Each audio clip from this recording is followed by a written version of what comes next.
everyone, welcome to Queer Lodgings, the queer-led podcast about everything Tolkien. I'm Alicia, and I'm here with my usual co-hosts, Grace. Hello. And Aaliyah. Hi. And today we're joined by Cameron and Mercury, who you have heard of already if you've been listening to us for any length of time. We've not been able to shut up about their Sauron-related research this year. Yep, for good reason. And that's why they're here at the spookiest time of year to talk about the darkest Middle-earth ship, Angbang, or Melkor / Morgoth and Sauron. Yes, we're doing another Sauron ship-themed holiday episode. It's spooky themed. We're so glad to have both of you here. Thank you so much for coming on. Hey, everyone. Thank you for having us. Right, gather round, everyone. Warm yourselves by the fire. Maybe take a little nip from the bubbling cauldron. We're delving deep today, and we might need some of the strong stuff to fortify us. And may I just say, in the wise words of Darkwing Duck, let's get dangerous. Good one. Huzzah. Yeah. All right, Lodgers. Before we embark on this journey together, we want to give everyone a big heads up and content warnings about today's episode. This episode includes discussions of sex, sexual relationships, kink, BDSM, intimate partner violence at various levels of consent, sexual assault and sexual abuse, abusive relationships, and abusive power dynamics.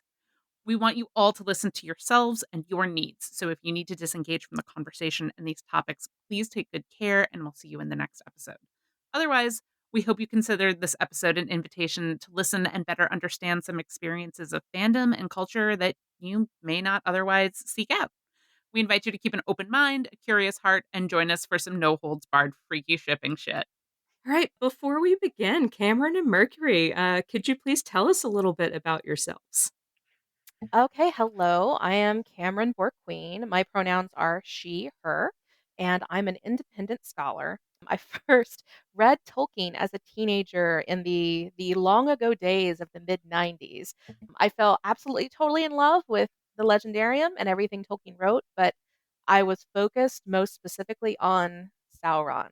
Sauron was the center of that obsession and that love because of all the questions that he posed for me and my understanding of the Legendarium about all kinds of things, evil, theodicy, questions of like order and control and power. Over the last 8 years, I've kind of gotten re-involved in Tolkien fandom after taking about a decade-long break. And over the past couple years, I've started getting involved in Tolkien scholarship. This year, I presented 5 conference papers focused on Sauron, his development over Tolkien's lifetime, and his intersections with the metaphysics of Middle-earth. And again, thank you guys for having me today. And hey, everyone. I'm Mercury Natis. I'm a he, they queer. I'm in between universities at the moment, but I'm currently and primarily a queer theory and Tolkien studies early career scholar who is associated with Signum University at the moment, and I'm working on my PhD applications as we speak. I came to Tolkien through the Jackson films, but have since gone happily down the rabbit hole to mix my fiction metaphors.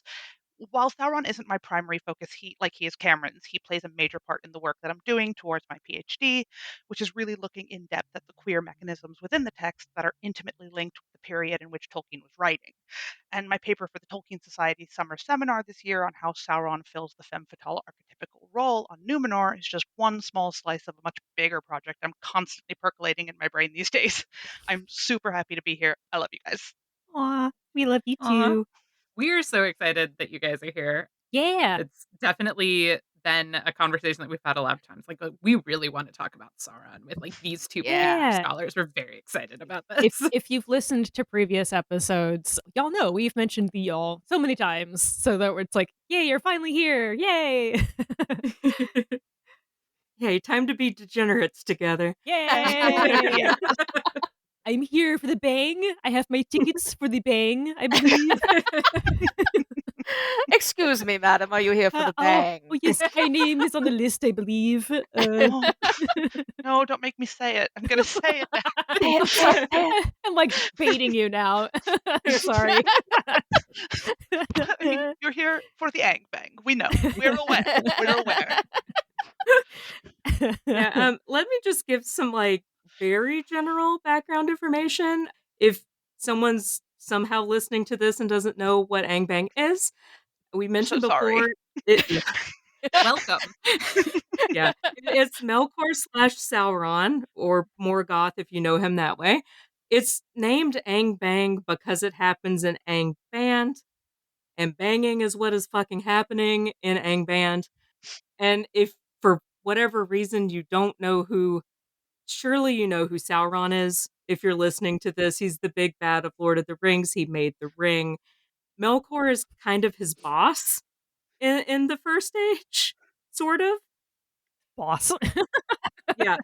Melkor, who's also known as Morgoth, he ends up falling at the end of the first stage and being sent off into the void to do whatever he does in the void. I'm assuming just be real bored.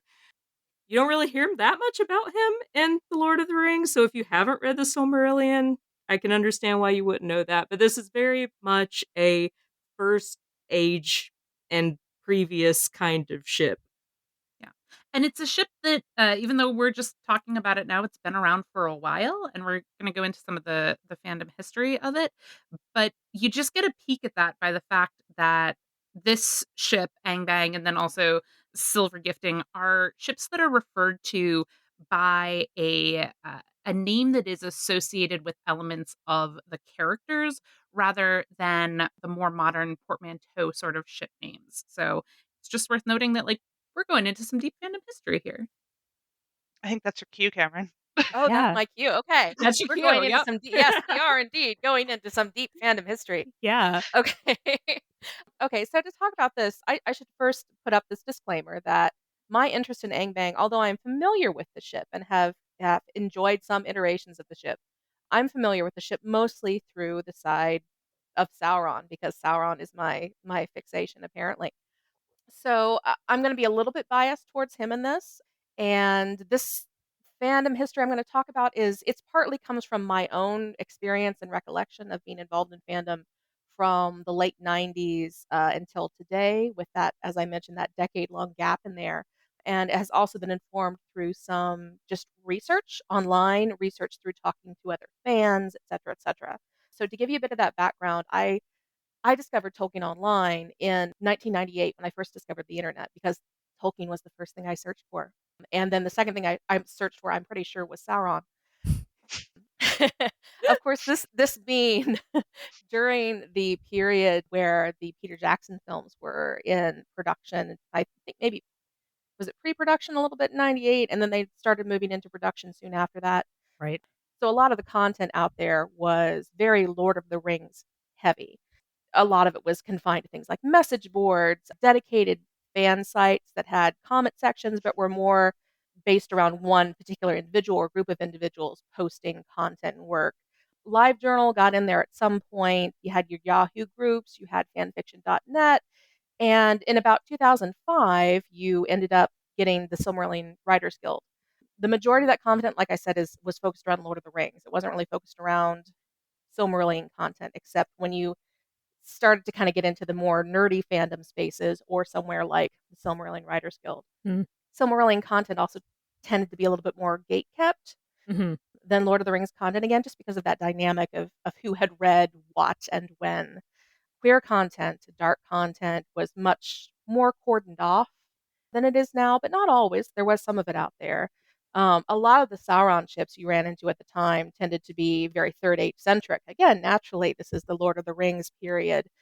I can distinctly remember a few Sauron Aragorn fics that I found on fanfiction.net. And then there was Into it. oh yeah, oh definitely. I mean, Sauron as Isildur is one of my ships that I'm really looking forward to with Rings of Yeah, Power. Oh Give yeah. me more of that. completely makes Into it. sense. And you'd see a lot of like Sauron with an OC or a self insert character happening at the time. There weren't nearly as many art depictions of Sauron as you can find now. And the ones that you did find, they tended to either obscure him physically, so you have like a figure in a dark cloak, you can't see the face, or they presented them in very demonic or bestial ways. Hmm. And like to this point, what I always find this really interesting. Sorry, this is like slightly a digression, but I find this really, really interesting that like even though the Silmarillion has been out for a while at this point, people are still depicting him as Lord of the Rings Sauron. They're not Mhm. depicting him as Silmarillion Sauron because if you Yeah. read the Silmarillion, that's not how he looks. So, Yeah. but like it's interesting that it takes the internet fandom of the 2000s to change that and to actually go back and go, actually, why are we still depicting him this way? That's specifically Lord of the Rings. Yeah. That's true. That's true of scholarship too. There's Yeah, far more scholarship about Lord of the Rings era Sauron than there is about Silmarillion era Sauron or any Sauron second age, first age, whatever. working on it. Yep. Yes, this is our mission. Yes. Okay, so generally he's depicted as obscure or monstrous. You got a few like professional illustrations by professional illustrators, the big names that probably everyone knows of, stuff that like Alan Lee, John Howe. I think did Alan Lee do one? I know John Howe did. I'm not John sure if Howe Alan Lee did. definitely did. Yeah. Alan Lee did a Eye of Sauron, but I don't know that he did a That's right. Silmarillion Sauron. Okay. I think Yeah. he's done one recently. He did a few for the Fall of Numenor book, but he Yeah. hadn't back then. I think that's Oh my god, the new ones, yes. Yes. yes. So I ended up leaving fandom at like 2005 because I don't know, I had a life or something weird. I don't know. Overrated. What's that? What kind of life it was, I don't know. I came back to fandom in 2015 after I'd seen the last Peter Jackson Hobbit film. I was just randomly looking up something online, something about Sauron, and I was on Wikipedia and I discovered that somewhere in that break in time, there had been published a reference to his original name, Myron. And that kind of pushed me back into fandom, and I realized, wow, everything had changed in that decade I had been gone. There were suddenly a whole plethora of different interpretations of Sauron. Aesthetically, Mhm. physically, you had tons of illustrations of Sauron in his quote unquote fair form. A lot of them were much more feminine than you had seen previously in previous years. You know what's interesting? In that gap when you were gone is when I showed up. Hmm. So while I do not have the memory that you have, and I cannot remember what the hell was going on, the first Saurons I saw were Fiery Eye on the Tower in the Jackson films Hmm. and Pretty Boy Sauron. Those were the only ones I knew. Wow. Yeah. And Angbang was actually one of my first really big ships, Hmm. and it was all based on this beautiful Sauron image. Yeah. Um, I hadn't had that previous experience. That's fascinating. Yeah. Yeah, Yeah. I think it's interesting as somebody who's kind of one been really focused on art. I'm sure this has gotten brought up on the podcast before. I'm a graphic designer by trade. I watched fan art kind of shift from really European centric models based on Mm, things like Alan Lee, John Howe, and the movie depictions towards a more anime influenced model. Mhm. Yeah. And I mm, think Definitely. yeah. that kind of the Pretty Boy Sauron came about like during that shift. But Definitely. but we're also definitely going to get to it because I know that we're going to talk about Fobbs quite a bit. But Fobbs wasn't the only artist who was working at the time as well. There's this, I don't remember the artist's name unfortunately at the moment, who was working at around the same time as Fobbs, and they kind of drew each other's styles at one point. Who was drawing very Eastern inspired Sauron, but it wasn't like Bishonen style, if that makes sense. I don't know how to really explain that. So Sure. for anyone who doesn't know what Sure. that is, Bishonen is this anime term that is like your pretty boy, your Hmm. anime style pretty boy. But he wasn't that. He was broad shouldered. He was square jawed, but he was like had long hair in elaborately put up ways with like pins, and it was and like I don't know the unfortunately I don't know the name of the clothing type, but the sort of Chinese style collars and Ooh, like Ganondorf? no, No. It wasn't rehydrated Ganondorf. no. I'm the bad person who was going to say, like, the Finnish Boromir? Oh, yeah. Okay, so obviously we're in 2015, there's much more queer content, and suddenly there are these fan works that when I left in 2005, ships with Sauron that I had not seen before. Now that doesn't mean that they weren't out there, but they weren't prevalent. Those being things like Silver Gifting and Angbang. Um, there's something that another disclaimer I want to make here when we're talking about any kind of fan work from a historical context. Fan work is incredibly ephemeral quite often. That's true whether you're talking about zines and physical fan work, because it can very easily be lost or destroyed. Mm. That's also true of digital fan works because fans take things offline, archives close down, fan content gets purged. We saw that happen with LiveJournal and fanfiction.net, and Mhm. with Tumblr as well, to an extent and in a way, when it comes to quote unquote adult content. Yeah. And there's a little bit of work to preserve it as well, because some of those archives that were siloed off and cordoned off are now being loaded into archive sites like Archive of Our Own and all of that, and trying to preserve what is left of the ephemera from that time. But it's not necessarily all still there to preserve. Yeah.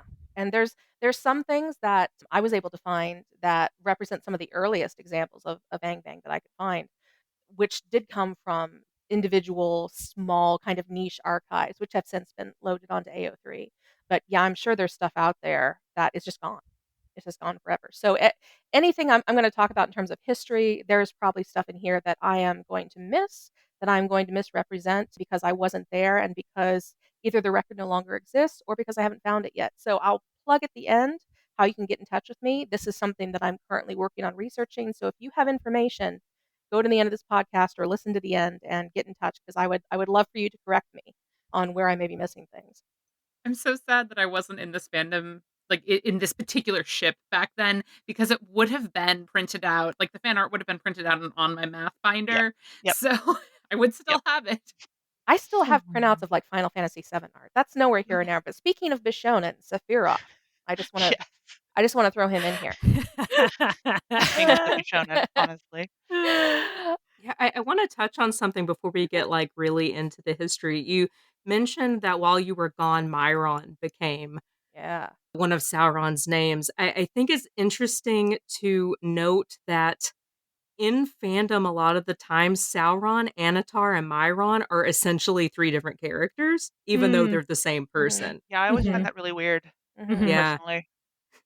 They may be tagged together, but they may not be treated as a singular entity. Yeah. As one person, right? Yeah. That's really fascinating. Yeah.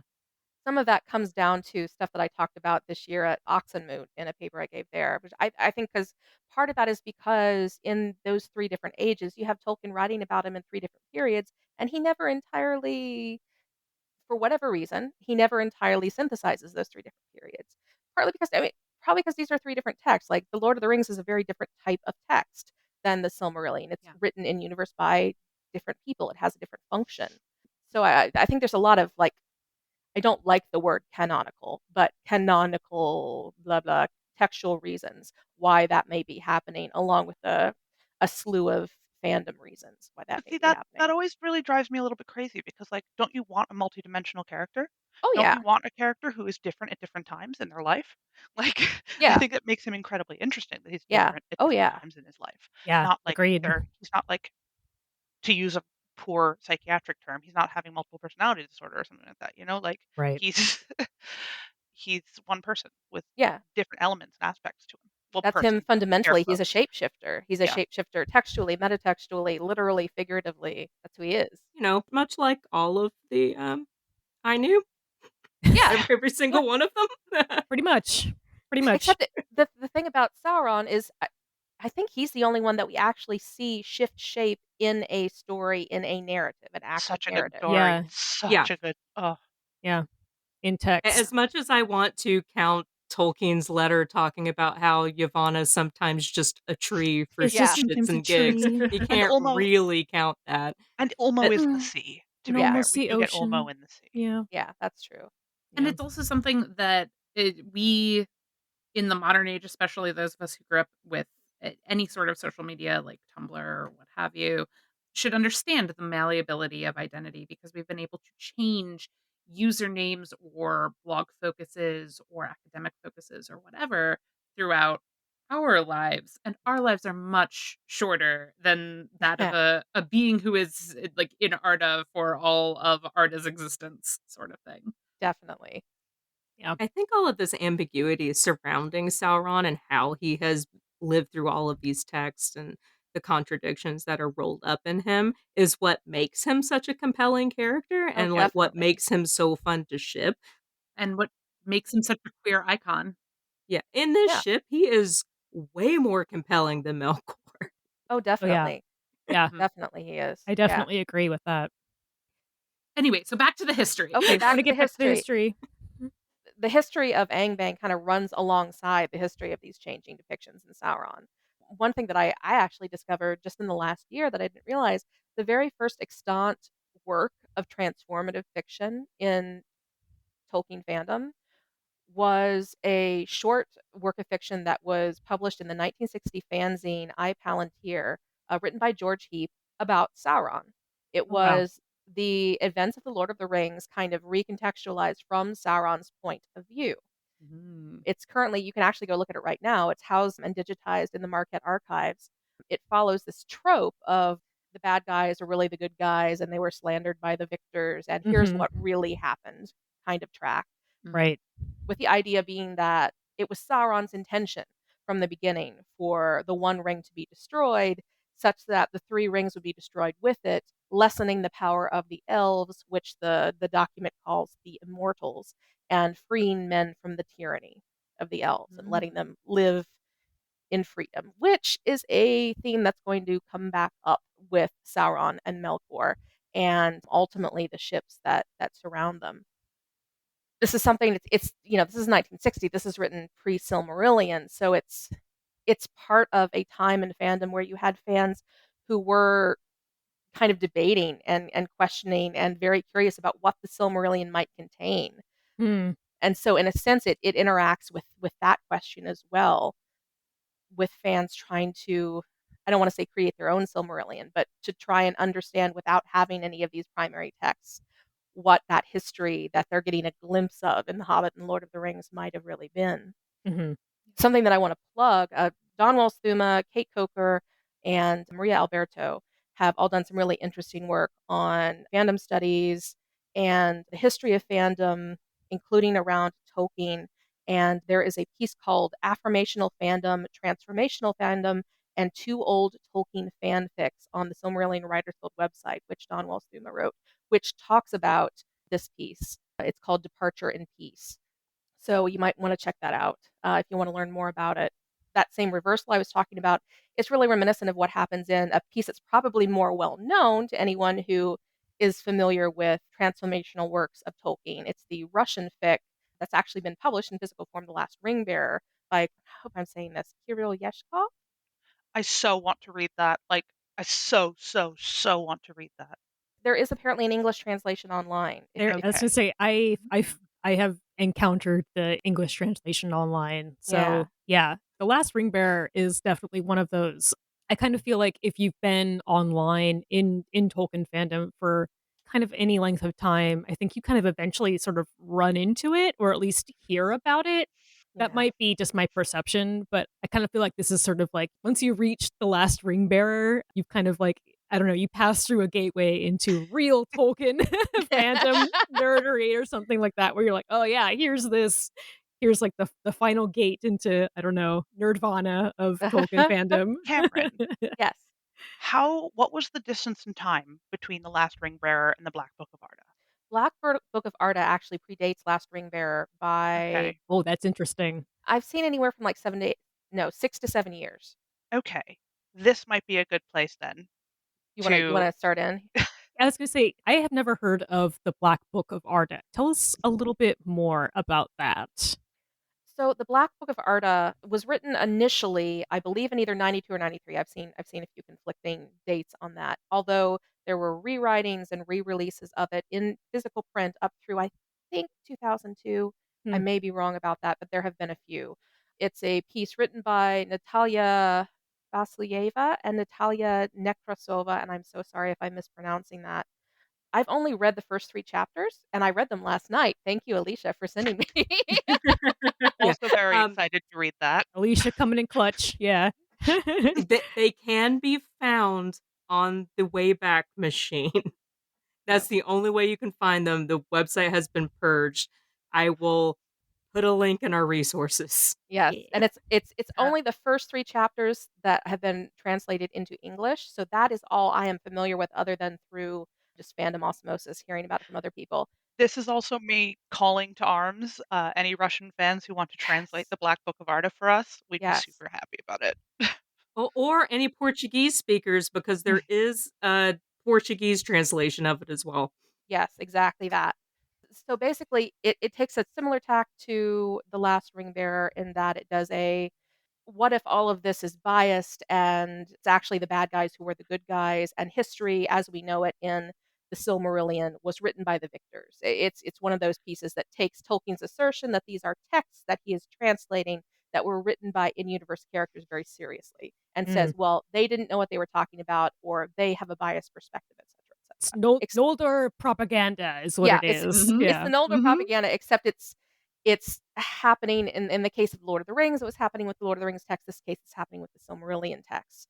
It's very much centered on Melkor as at least based on the first 3 chapters, it very much feels like Paradise Lost if Paradise Lost truly took Satan seriously Mm. and wasn't looking Mm. at him as deceiving himself.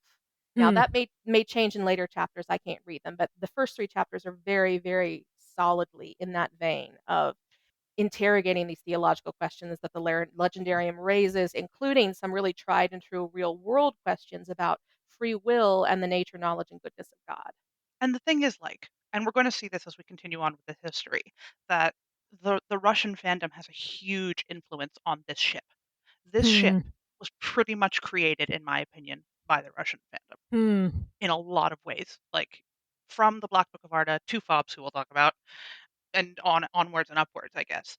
And I always wonder how much of this Russian fascination with the bad guys of the story stems from Cold War politics. Like, Mhm. putting aside that Tolkien wholeheartedly rejected the allegorization of the story, there is such a strong pop culture through line during the Cold War where Western media makes those from the East the villains, and instead of the normal flavor of Orientalism that's been going on for ages and ages and ages and ages, specifically coded it as Russian, as opposed to Japanese, Chinese, Indian, Middle Eastern. Right. The Cold War, it became Russian. And so I always wonder how much of the Russian fascination with treating the text this way is in some ways a pushback response, and how much of it is the pushback response, and how much of it is actually a very dangerous threat of Russian nationalism that dances with fascism. And Yeah. where do we Mhm. sort of find that gray area of, is it an innate sort of feeling that if it's a Western piece of media that is depicting the East as bad, clearly they're depicting us. So we should Mm. be identifying with them, saying actually, oh, they're not terrible. Or is it we agree with these bad guys because we are part of this very dangerous threat of Russian nationalism that dances with fascism? And Right. it's really hard to tell the difference of where that is. Right. Yeah. And then I would also argue threading in the fact that this is an inherently queer ship, Hmm. and there's been a very complicated history of how the Russian government and regime has treated its queer citizens. Yeah. Yeah, for sure, for sure. But that also doesn't mean the queer fascists don't exist. No, they definitely do. Yeah. Um, Sorry, yeah. guys. They do. Yeah. Yeah. Yeah. And actually, like in her paper, when philology becomes ideology, the Russian perspective on J.R.R. Tolkien, Olga Markova notes that one of the major reasons, if not the major reason, that Tolkien wasn't published in Russia until 1992 was because it was assumed by the Soviet government to be Western propaganda, pitting Mm. the freedom of the West against the tyranny of the East.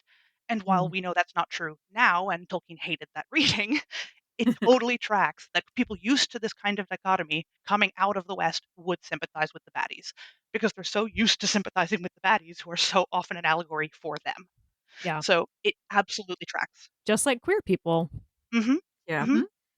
One of Yeah. the interesting things that I've learned through this, in regards to Russians and literary criticism in general, is there is a Mythlore article called "How Russians See Tolkien," and it's by Vladimir Rushnetsky, Hmm. and he talks very specifically about how Russians at this point in time in the 70s were taught to read everything allegorically, and the Yeah. only way to Mm. actually justify something as a piece of literature is if it had an allegorical meaning, Oh, for which, I Wow. sure. mean, Yeah.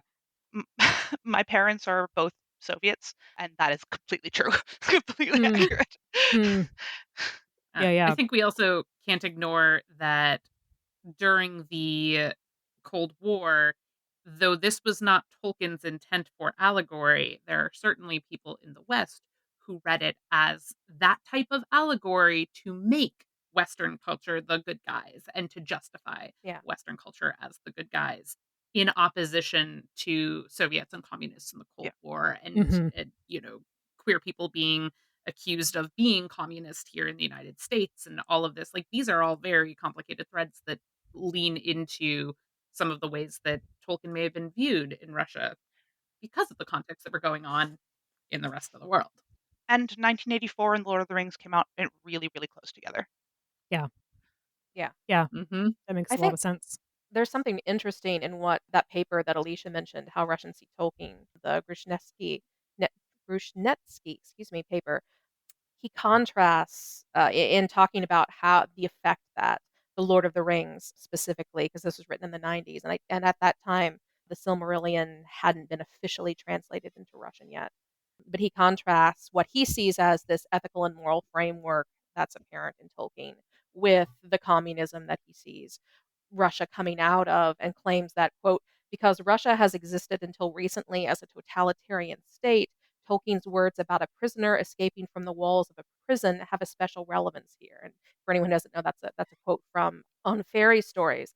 And I think that's an interesting take, considering the Black Book of Arda is very much about escaping from totalitarianism and escaping Mhm. from a prison and gaining freedom and independence and free will, except in the case of the Black Book of Arda, the person who's preventing that freedom is Eru and the Valar, but specifically Eru, who Melkor is rebelling against, not out of a desire that he wants to be bad for the sake of being bad, but for the fact that he wants to, and apparently this is only based on my reading of the first 3 chapters, because he wants to grant freedom and beauty and life and even mortality. In this story, it appears that he's the one who created men Mm.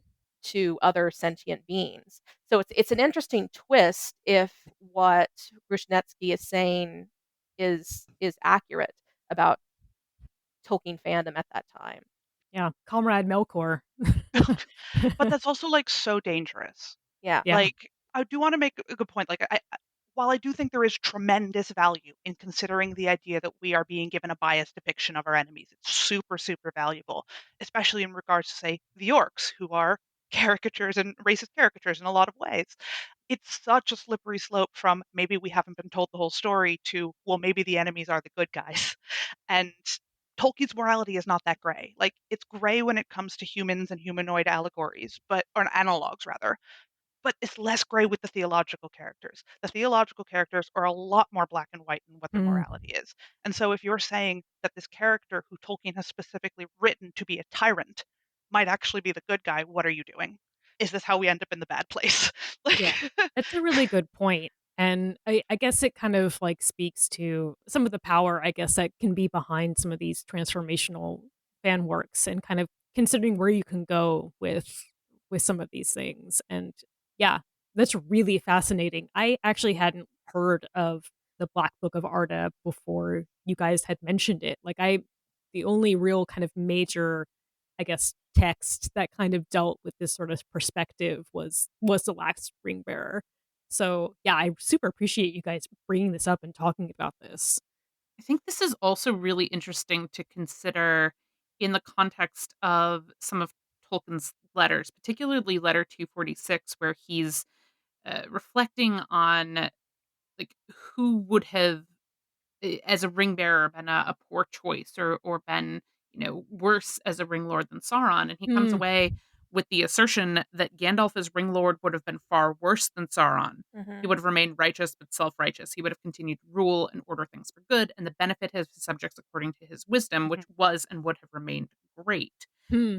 So and there's a marginal note where he says thus while Sauron multiplied some sort of evil, he left good clearly distinguishable from it. Gandalf would have made good detestable and seem evil. Ooh, yeah. And I think this Yeah. is all really interesting to contemplate, both in the context of questioning who are the good guys, who are the bad guys, is this biased? And then also how this would have been received at various points since publication by Mhm. various audiences. Yeah. Definitely. Who's the bad guy? What's the bias? But also, what is the ethical core of the conversation? Yeah. Like, it's Yeah. so easy to get distracted by the good intentions. Yeah.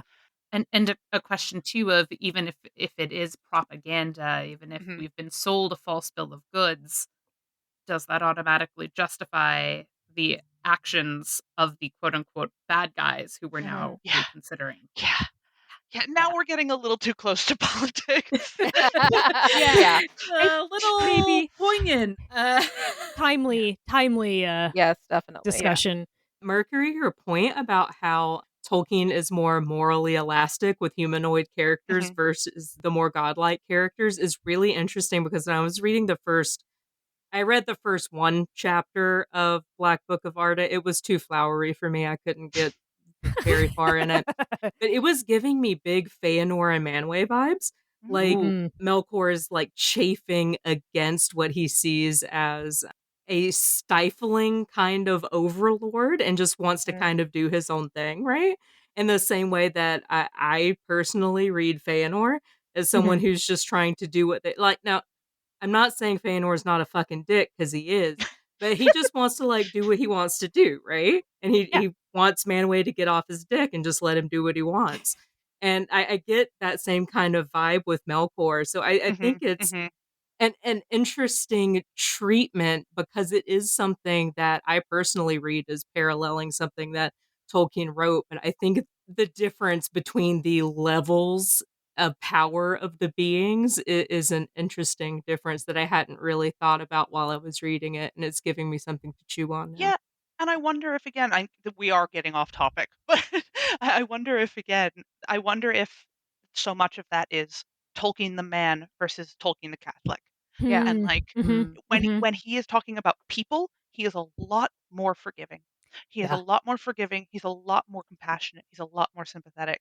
But when he's talking about God, he's like, well, this is what doctrine is, Yeah. and this is, and you're technically getting into the crux of my PhD question is how is Tolkien marrying his real life with his Catholic life, and how that kind of comes through with queer characters very, very strongly. But that's another topic for another time. This actually, I'm probably going to jump back on this myself a little bit later because of course we are Yeah. when it comes to like Tolkien and Theodicy, because I read Tolkien's work in the Legendarium is very, very much him battling with his ideas of theodicy against his own understanding of Catholic doctrine. Same. So Yeah. We could talk about that for hours. That's the next episode that we're going to invite y'all back on for. I know. We planned a follow-up episode. A follow-up. oh yes. So I was just going to say, I've been reading through the lens of some research about generations over the last 100 years too, and I think it's really interesting to consider how Tolkien's path through all of this shifts with changing times because he's writing it over such a long Mhm, period, Yeah. and mhm. Mm. also how it is received by different generations of people, social generations of people in different places because of how generational shifts tend to shift between what values of collectivism and what values of individualism Mhm. are Mhm. prioritized in each generation, broadly speaking, on average. We Yeah. need a whole separate So episode where Yeah, we do. We we just really sit do. and talk about the it's metaphysical. so interesting. Yeah, Yeah. the ontological, metaphysical, theological. That's my shit. I'm like, this is like the sexy shit. It's like it's Oh, we haven't cool, even man. It's cool. But have you ever thought about the Odyssey? That's the cool shit. gotten to the sexy shit yet. We're Yeah. getting there. Buckle up. Yeah, yeah. I do want to mention how sexy the theodicy part is, but I'll make that very brief. You're either going to convert me, Leah, or it's going to be a, like, your kink is not my kink and that's okay And that's moment, and that's okay. fine too. It's good. That's how it rolls, man. Just want to model this for everyone. So anyway, back to the history. Okay, ship, Angbang. We're actually truly getting into Angbang because now this is to my understanding again. I don't think the Black Book of Arda necessarily is Angbang, but again, I can only read the first 3 chapters in English, so I'm not sure. However, if we want to actually talk about specifically a Melkor Sauron ship, the Angbang ship, we should first distinguish a little bit between a Melkor Sauron ship and Angbang itself, because it actually didn't get coined the name Angbang until about 2012, 2013, when the Really ship, that late? I was gonna yeah, say, wow, that's Oh, interesting. That's yeah. late for that. Yeah. The ship itself, as far as I can tell, the earliest examples I've found date back to about 2002. There's a piece that was on the archive least expected. It's now on AO3, written by Maburishi no Yume, and I don't know if I can pronounce the name of this fic. It's Melte Tehi, I think perhaps I think it's techie or something like Tehi. that. Yeah. Okay, it is one that actually specifically cites the Black Book of Arda as inspiring it. There was another fic in 2003 by Makamu on the Hennethanoon archive called Dark Light. It is also now, I believe, on AO3. There was an archive, and it's still up, it still exists, Ansereg, in which the fan Tyelis has gathered her work. In 2004, she published a piece called Terrible Alchemy, which is early Angbang, but not yet called Angbang. Incidentally, she actually wrote one of the earliest examples of silver gifting I know of, which is the Hmm. 2003 One Ring to Bind Them. You may also be familiar with her in fandom because she was one of the earliest fan work creators to write elf BDSM and to like yes. Wow. Yeah.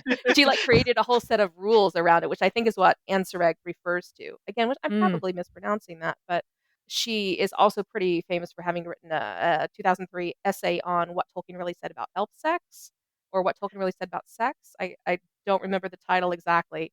I wonder how that compares to what we have now. Yeah, I don't know. Yeah.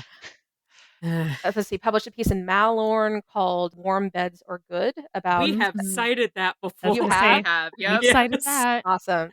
Yeah. And then Tolkien Fandom History, which is a Tumblr blog, actually interviewed her in 2018. And one of her answers was about back when she was writing for Ansreg, what would she not have expected to be going on in 2018 in Tolkien fandom? And her answer was, quote, if you had asked me which pairings people would be discussing with me 12 years later, I would never have said the Sauron pairings, Anatar, Celebrimbor, Melkor, Myron.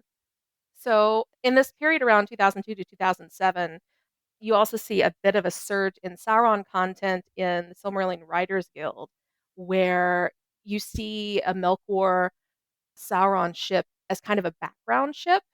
Hmm. I think there was a fic written by Pandemonium 213, who's best known for The Apprentice, which was published on the Silmarillion Writers Guild in 2007. I Which, recognize this name. yes, Mhm. That Mhm. for me is a big deal because I don't remember shit. she is pretty cool, I must say. She writes a very scientist Sauron depiction that I quite like. Elegy for Numenor is another piece that appeared in 2009 by Elfscribe. It actually is one that was recommended in USA Today in a May What? 20th piece from 2015. Yes, they wrecked Wow. a explicit Tolkien fic. Oh my Wow. god. Wow. I'm so happy. Amazing. That's so weird. And it's another example of a fic that it's specifically Sauron Ar-Pharazôn, but Oh yeah, yes. Hell yeah. I'm Mercury's so winning. happy. I'm so happy. I need to read this. I believe there is a, if not specifically a flashback, there is a sense that there was a Melkor Sauron ship in the past. Hmm. There's another example by Rosandal, Chasing Mirages, which I don't have a date on here, but I believe, if I'm remembering correctly, that was 2008 or 2009. I think I know that person. Yeah, I think they still post, I believe, on Tumblr, but To be fair, this is also a ship name. So Yeah. yes, Yeah, I've met someone who uses that as their pen name. I wonder if it's the same person. I assume it's the same person. Interesting. I would also just add that in the archive library of Moria, the earliest Sauron Melkor fic that I could find was also 2009. So you can sort of Hmm. see it gaining momentum around that time. Yeah, Interesting. Yeah. and then we hit 2012 and 2013, late 2012, early 2013, which is apparently when something cosmic happened. And the planets aligned and something astrological was going on because there was an explosion of content about Sauron and specifically content about Melkor Sauron, and you get the coining of the name Angbang. I mean, we can take a guess as to the reason why, and that person's name is Fobbs. Yes. Like, One of the reasons why was, I think there were a lot Yeah. of reasons why, but I think Yeah. Fobbs is the reason it became as popular as it did in the iteration we probably most associate with it. Yeah, because it's like, and this is why we wanted to talk about the Russian fandom having such a huge influence on this ship, is because you have Black Book of Arda, you have Last Ringbearer, and you have Fobbs. And Fobbs comes from this environment where, out of this sort of bubbling, melting pot of Lord of the Rings fandom and Silmarillion fandom that's coming out of Russia. And I cannot believe these are not connected. Oh, They they have have to to be. be. They surely have to So be. it's all we are coming at the Lord of the Rings and the Silmarillion from a very Western perspective. We cannot relate without someone having told us what's going on elsewhere. Mm. And I think this is a really, really good picture of it that we are getting from this ship specifically. Yeah. Yeah, I All agree. right, so tell us a little bit more about Fobbs and their contribution in this context. Well, a lot of the Fobbs content, let's see, there was a lot of stuff that kind of converged in 2012, 2013. Fobbs was one element of that starting right around the end, I believe in like November, December of 2012. Fobbs started posting illustrations of Angbang content. And this included an image of Sauron that was quite a bit different than the obscured or bestial or demonic. He was very fair. He was even rather feminine. One of her early depictions actually is a version of an unused BTS image from the Return of the King DVD, which it is Yeah. probably one of, the Anatar image that I'm talking Yeah, about. Yeah. I'm thinking of Yeah. it right now. Yeah. Yeah. It's that, Shame we but didn't done get in that. Fob style. Oh yeah, it's such a like, Interesting. Yeah. I don't know if I would have liked it there just because in I'm that glad it story, exists, but yes. I'm glad that Fobbs took it somewhere else, maybe, Yeah. and took it for their own. And Yes. yeah. It's also worth noting Fobbs is a professional illustrator. Yes. So we are having really, really high quality comic style illustration coming out of one artist, Yeah. and prolifically. Like, a lot of it is happening because this is what she does for a living. Prolifically, and people are Huge. picking up on it who are involved in Tumblr, DeviantArt, and they're copying the style. There are cosplayers who are copying the style, specifically femme cosplayers who are A friend of mine. doing. Yeah, really? Yeah, a There, friend of mine. I was went relatively recently went to a convention with them, and they were Fobbs Sauron. yeah. There's been a lot, like starting not long after she posted those first illustrations, you started to see cosplayers doing specifically Yeah. that Fobbs Sauron. Now, and Mm. Fobbs wasn't the only person illustrating Sauron Melkor at the time. This is a good time to say the artist. I found the name of the artist that I was talking about before, who was working at the same time as Fobbs. This is Gerwell, Gerwell, Oh yeah, I know um, Burwell. Yeah. who is a slightly different, beautiful Sauron that's coming out around the same time. Yeah. Mm. hmm So there's Fobbs, there's Gerwell. Another account that's putting out a lot of work is Lou and Luff. I believe on Tumblr they're known as Angband style. Um, it seems like there's a little bit of or there was historically a division based around how Sauron specifically was depicted. There's an account misbehaving Maiar. Their depiction of Sauron and the Angband style depiction of Sauron tended to be buffer, more muscular. This person looks like he's a smith and he works in the forge. Whereas you have the Fobbs depiction, which is very, very feminine. Often it got a little less feminine the more Fobbs worked on it over the years, but the early depictions are especially feminine. Yeah. Mm. And there was a lot of like, I remember a little bit of this still going on when I came back into fandom in 2015.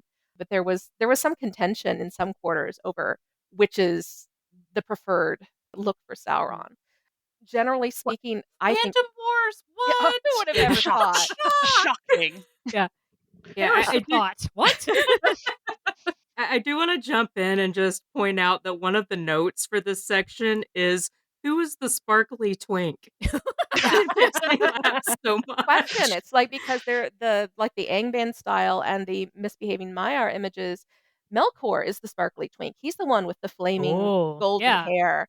Mm-hmm. And Sauron is much less fair. He tends to be depicted with a darker skin tone, whereas Which is Melkor is very problematic to pale. begin with in a lot of It ways. is, but the whole issue of how Sauron and Melkor are depicted and racial coding in all of them Mhm, is mhm, so fraught. mhm. Yeah. So that's essentially who is the sparkly twink. That's That's how you the can tell the the 2 argument. So styles apart. Yes, yes, exactly. That's amazing. this is fascinating because in a recent fandom podcast, I heard people talking about the history of the Star Trek fandom, Oh, and classic. it was in the context of there's always a lot of discourse about, what sexual positions different characters take and whatever. But the way that this was framed was a fascination from people who had been in fandom a long time, and the shift in perception about, to quote them, which of these characters gets bread. Mhm. Which was a I hilarious love way for this. me to like come into this discussion on this. But they were one of the things that they were pointing out was that the fanish perceptions of the sexual dynamics between Kirk and Spock have dramatically shifted as Yeah. time goes on Mm, in mhm. Yeah. a fandom that's been around for, more than half a decade, significantly more than half a decade. Yeah. And it's interesting to see that happening here with another long running fandom with the shift in depictions Hmm. Yeah. of like, who is the sparkly twink? Yeah, who is the sparkly twink? This is also the time, and I have to credit Sky Eventide on Twitter for pointing me to this. This is the time period when Angbang is coined as the ship name. Before that, they were often called Melron. Mm. Ugh, no. Yeah, Ugh. yeah, who Mm. that's no Bang good. Yeah. bang, better Nothing. ship name. Yeah. Definitely better. Portmanteau ship names, man, they're I mean, never there's great. also the other option is moron. So it's sort I of think I like have heard that. I think I did see that somewhere at some point. I like This So there's that one never reminds great more. and then there's worse. this reminds me about how we were deciding Star Trek portmanteau ship names back in 2009 because they hadn't existed yet, even though Star Trek fandom had been around forever. Right. And Chekhov and Sulu, you either had Chulu, which is what we went with, or Sokov. So we were like, we can't go with Sokov. Why not? We I Why the know. fuck not? I I mean, I was don't gonna know. say the We should the very earliest name for Kirk and Spock was Spurk have. when the portmanteau of cock is right there, and I'm kind of like, you guys are cowards. Right. either that Lean or into it. either that or we're just not privy to those fandom conversations where that was the way things were done. Very I good don't point. know. Very good Um, point, Grace. I will we Thank also you. say, had a lot of debates in Roswell, New Mexico fandom. There's a character whose name is Alex, and when you try to portmanteau the name Alex, literally everything that you portmanteau it with just ends up sounding like a condom brand. So, lean into it. I will say, you know who aren't cowards? Angbangers. Yep. Oh, Not yeah. cowards. Oh yeah. Definitely not. Sally Forth. Yeah. Oh yeah. So I think what's interesting about this time period is you've got fobs, and fobs becomes very popular, but you've also had this run up of through the 90s. You've got the whole history of Middle Earth that's been published. You've got Morgoth's Ring, which has a whole bunch of juicy stuff in it as far as Sauron and Melkor. You've got Blind Guardians, Nightfall in Middle Earth from 1998, which has one particular dialogue scene between Melkor and Sauron that I think you could easily ship if you wanted to. It doesn't have to Mhm. be, Mhm. but it's one of the few examples of that existed that I was familiar with that early. You've got what I mentioned, the 2004 depiction of Anatar on the Return of the King DVD, where you see him looking much more fair. It's probably one of the first fair depictions of Sauron some fans had seen. In 2007, you've got the publication of Parma Elda Lamberon 17, which includes the name Myron, which one of the meanings is precious. And what Mhm. self respecting fan is not going to take that and run with it? Yeah. You're obligated. Yeah, Yeah. they are obligated. You've got Fobs becoming popular. We're assuming that she was probably familiar with Black Book of Arda. And you've got the English translation of Black Book of Arda coming out online in 2012. Hmm. And this is all in the context of a world where we've seen a greater interest in stories like Wicked and Maleficent, these stories where what if the villains, were the heroes or at least the protagonists of our stories. You have it in the context of what we talked about with the shonen culture and the surge in anime that's suddenly available in the West. I just want to interrupt there and say one of the things that I was thinking about as you were talking about this, and you've noted in our notes document, like Wicked 1995 as the book, 2003 as the musical, Maleficent 2014. But one of the first times that I encountered this was actually in a children's book, and it was The True Story of the Three Little Pigs, as told by A. Wolf, Alexander Wolf. It was Oh, I written know in this. 1989. Mhm. So Great. generationally, I was primed Yeah, to ask these questions in this yeah, context. And then, by 2014, as we're getting movies doing this and all that, my generation is growing up with that. yeah. Yeah, And people wonder exactly. why we're not a generation of kinksters. Come on. Yeah. There's We Yeah. were raised on like the big bad wolf might be the good guy, Maybe This the is why big this bad wolf happened. is sexy. Maybe Maybe the that's wolf is okay. sexy. There, in fact, No shame. you have come to Stephen Sondheim and Into the Woods, Yeah. and that's a Yeah. question Oh that God, he we certainly absolutely have. posed. Oh no. It all comes back down to musical theater. God damn Always. it. Yes. Sorry, that was my degree. I mean, I will One of always them. take a conversation about musical theater. There needs to be more Middle Earth musicals so we can have a whole conversation about Middle Earth musicals. It's Yes. Agreed. Angbang, it's Angbang. Kinky, kinky ship with the manacles and whips. It's Angbang, it's Angbang. I said I Okay, wasn't going to do Not it. even so talk about Morgoth at all. do they do they get to, in this musical, try to get the rights to the whip song from Yes. Where There's a Whip There's a Where there's a Way from way. the animated? Oh I yes. mean, I really think it Hell needs a yes. reprise. Hell yes. Oh my God. Also, guys, Yes. can I just tell you how disappointed I am that not a single person on AO3 has written a Angbang fic called Morgoth's Ring? Not one. Howard. Wow.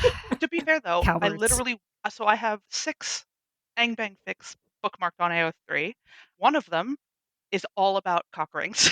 So, where We're it getting there. exists. We're getting there. I think it does lend itself a little bit more to a Sauron second age, third age Yeah, sort for sure. of scenario there rather than Morgoth. I think that's just the lower hanging fruit, if you will. It depends Totally. on what kind of ring you're discussing. It does. So- All right. Yeah. Where were we? Back to you, Cameron. There I was- think, Alicia's got me like plotting out fanfic here. man. That Yeah. that is awesome. I want to see it when you are done with it. I'm never writing it. I'm just gonna stay in the drafts folder for forever. Somewhere listening to this, there is a Morgoth fangirl who is so mad at us right now. There know. is. I am so sorry that I am 1 hour and obsessed with 15 Sauron. minutes. Me Sorry. too. That's why I'm not interrupting with anything Morgoth. I'm also a Sauron bitch. Like, I'm sorry, fan. One fan who's really pissed at us. I'm so sorry. The one Morgoth fan that's out there. Yes. I'm sorry, Okay, both of you. There's 2 of you at least. Yeah. So Morgoth, giving him his due. Yeah. As we get had to always him. lent on. This Yeah, does. we'll get to him. I don't know this show, and I wish I could find the Tumblr post that pointed this out. There was an anime that was produced in 82 to 83. I'm gonna try to say this name, Boku Petiliro. Petiliro? I'm not sure. There is an article on Tuxedo Unmasked that talks about the similarities in the relationship between these two characters, this queer relationship in this anime between these two characters, and how similar that is to Zoisite and Kunzite in Sailor Moon. Of course. Yeah. Yeah. But something that I did not make this connection, someone else on Tumblr did, and I'm so sorry I've not been able to find the post that did this, pointed out how similar these two characters in the show look to the Fob's depiction of Melkor and Sauron. Hmm. It is very Interesting. similar. That's fascinating. There is one member of the pairing has this long flowing golden red hair, much more feminine looking. The other member has the long straight black hair, more masculine looking. It's a little bit uncanny when you see it. I don't know that that's evidence that connection actually happened, but it's interesting to think about. Or just in the context of mapping on to archetypes, Yeah, right? yeah, definitely. Yeah. So after 2014, there have been a couple other surges in Angbang content. It tends to kind of, become popular for a while and then die down a bit, become popular again as new individuals enter the fandom. Oh, and I should also note that in that 2012, 2013 period, that's also when the Hobbit films were coming out and when the Mhm. purges from LiveJournal and fanfiction.net were happening. So you had all Mhm. these new members of fandom entering spaces where Angbang was starting to happen. And Mhm. that I wouldn't be surprised if that's part of what caused it to proliferate. Everything's It connected. truly is. So now you see Sauron everywhere, which I'm very happy about. I do have a And question he's because this is a yeah, piece of fandom that I am just not in, but I know that there have been at least one, if not a few, depictions of Sauron, Anatar, etc. in video games. yes. And I'm curious when those I don't have a good context for when the video games came out. I know they were Mhm. largely in the time when I was on a little bit of a fandom break. Yeah. So I'm curious if there's any sense that these shifting depictions of Sauron were then reflected in the video Mhm. game images and popularized even more than Yeah. from there. I Yeah. definitely think they were. Yeah. Shadow of War and Shadow of Mordor are 2014, 2017. There you Yeah. go. And that's And definitely that's a distinct depiction of Anatar from, say, the Fob's depiction, but there's also a sense where when people are writing the Anatar, they tend to or depicting Anatar, they tend to depict him, not just name him differently, they tend to depict him as very distinct from how they Mhm. depict the Yeah. Lieutenant of Angband, Myron, or how they Right. depict Numenor, Sauron. And there are some other Anatar or Second Age Sauron depictions that are quite similar to how he appears in the Shadow of Mordor and Shadow of War games. Yeah. Which came first, I don't know off the top of my head, I but would not know. I have to imagine there's been some cross contamination, so to speak, going on there.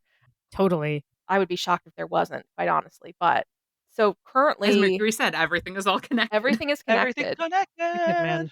So currently, Angbang it's the most popular. Let me put it this way: there are the largest number of fics in the Angbang pairing on AO3 if you search for Sauron and look at relationships. It beats out Celebrimbor Sauron. The third runner-up is actually Galadriel Sauron, and then running about neck and neck with that right now is actually Galadriel Halbrand, which is Ooh, you should be ashamed. No, no, no. quickly. Let's not kink shame Lee is anyone. let's say Even if they're wrong, Lee is we cannot the kink one shame person people. who's just like, yeah. If people want to ship that, I am totally cool with it. It'll also be interesting to see, like, that's clearly the impact of a new media piece, which is Yeah. Rings of Power, and the way Mhm. they've chosen thus far to depict the character of Sauron. It'll be Totally. really interesting to see if that continues in that vein or gets complicated as I'm new dreading it. seasons appear. I'm not looking forward to the fandom wars in any way, Yeah. but I'm curious if, as a depiction of Sauron maybe gets more complicated, we might see a shift in what fan fiction and fan works start to appear, or if this is going to lock us into a new direction. And I hope it doesn't lock us into it. I mean, I don't I hope mind seeing new depictions, but I hope it I doesn't hope so drown too. out other depictions? I mean, like, that's my Yeah. my big I was gonna say, concern. Like, let's not yeah, get yeah, too far down this yeah, rabbit yeah, hole yeah, because Sure, that's sure. yeah, not what this episode is yeah, about. yeah. But And we It could will go be on a few forever. years before we see where that impact goes Mhm. anyway. It's just Yeah. a One thing, and then I will let this drop. I want to defend my kink shaming. It's not that I'm kink shaming these people, it's that I am upset about the queer erasure that is Oh, I happening in agree. Rings of Yeah. Oh, Power. I agree. That's where I'm Completely standing at. 110%. yes. We could talk about that for another hour. yeah, Follow-up episode number 2. see, I hear you. Frankly, I would I, love to see if there were a resurgence of other Sauron-related pairings or queer depictions of Sauron, even in the context of that Yeah. current They're piece. not gonna do it. No, I don't expect that that'll happen in any sort of canonical sense, but I would love to see a fandom response that keeps things queer and Yes. highlights the queerness Yes. that has always I been agree. Yes. agreed. central to this character. whether canonical or whatever pieces want to go there or not, or adaptational pieces want to go there or not. Fandom, get on it. Grace, amen. Yeah. Yeah. Totally. All you beautiful monster fuckers, get out here. Yes. Make Sauron queer again. Yes. Absolutely. We- So we've hit modern day at this point. There's currently like 1,400 fics on AO3 that are Angbang. Surprisingly, half of them are M and up, and half of them Mm. are rated below that. I don't know if those are accurate. that sounds surprising. Yeah. Is there also a no archive warnings apply Yes. rating in there is significant? No archive warnings apply is actually the highest. It's 715. What? Yeah, I know. I was surprised. Everything I'm going to say is pointless. No one's actually kinky in the ship anymore. What happened here? Well, see, that's the thing. In interviewing people, one of the things I've heard is a lot of people are saying, "Where did all my dark fic go?" Yeah. Yeah. So I don't know. That's interesting. There's also the creator chose not to use archive warnings, which Mhm. is Yes, proceed at your own risk. those are like Hmm. 438 fics is what I'm getting on that. So it's a little So more that's where than they are. Okay. yeah. Hmm. So this is a good time to sort of talk about the state of the fandom at the moment, though apparently my information is all out of date. So take that as you will, because it's been a while since I've played in this sandbox. I do apologize. But so generally, I would break up the types of Angband. This is important because we need to discuss sort of this ship, Angbang, is dark. It is messy. It is, you get into dubcon territory, you get into these characters are the villains and they're doing horrible things. And Mhm. how do we engage with romanticizing these characters? Okay. So in my mind, there are three kinds of Angbang fans. I'm never going to say Angbang correctly anymore. There are three kinds of Angbang fans, and mind, this is an overgeneralization, but there is a lot of crossover between these three groups, and I do think this generally applies to all problematic ships in one way or another. This is just from my personal experience of being a kinkster in fandom for 2 decades now. So this is just what I've seen in the time that I've been doing this. So the first two of the three types of Angbang or problematic fic fans are the ones that I would call the apologia people, the people who are engaging in apologia, who are apologizing for something. Mhm. The more common apologia fan is the I can fix him types. These are your serial killer groupies in real life. They are your poor little meow meows, your woobifications, your Kylo Ren apologists, etc., Mhm. etc., etc. Mhm. These tend to be younger fans, but not always, and they really just create versions of really nasty fictional characters that are romantic heroes or overly sympathetic and tend not to interrogate why they're attracted to these characters, but rather seek to make excuses for them. Mhm. And it can get really grating. Again, I'm not going to tell anyone don't write the fic that you want to write. That's not how I play. You have fun in your sandbox, have a good time. But there is that segment of people who are just apologizing and trying to create a romantic hero out of a baddie. And you get that with this fandom as well.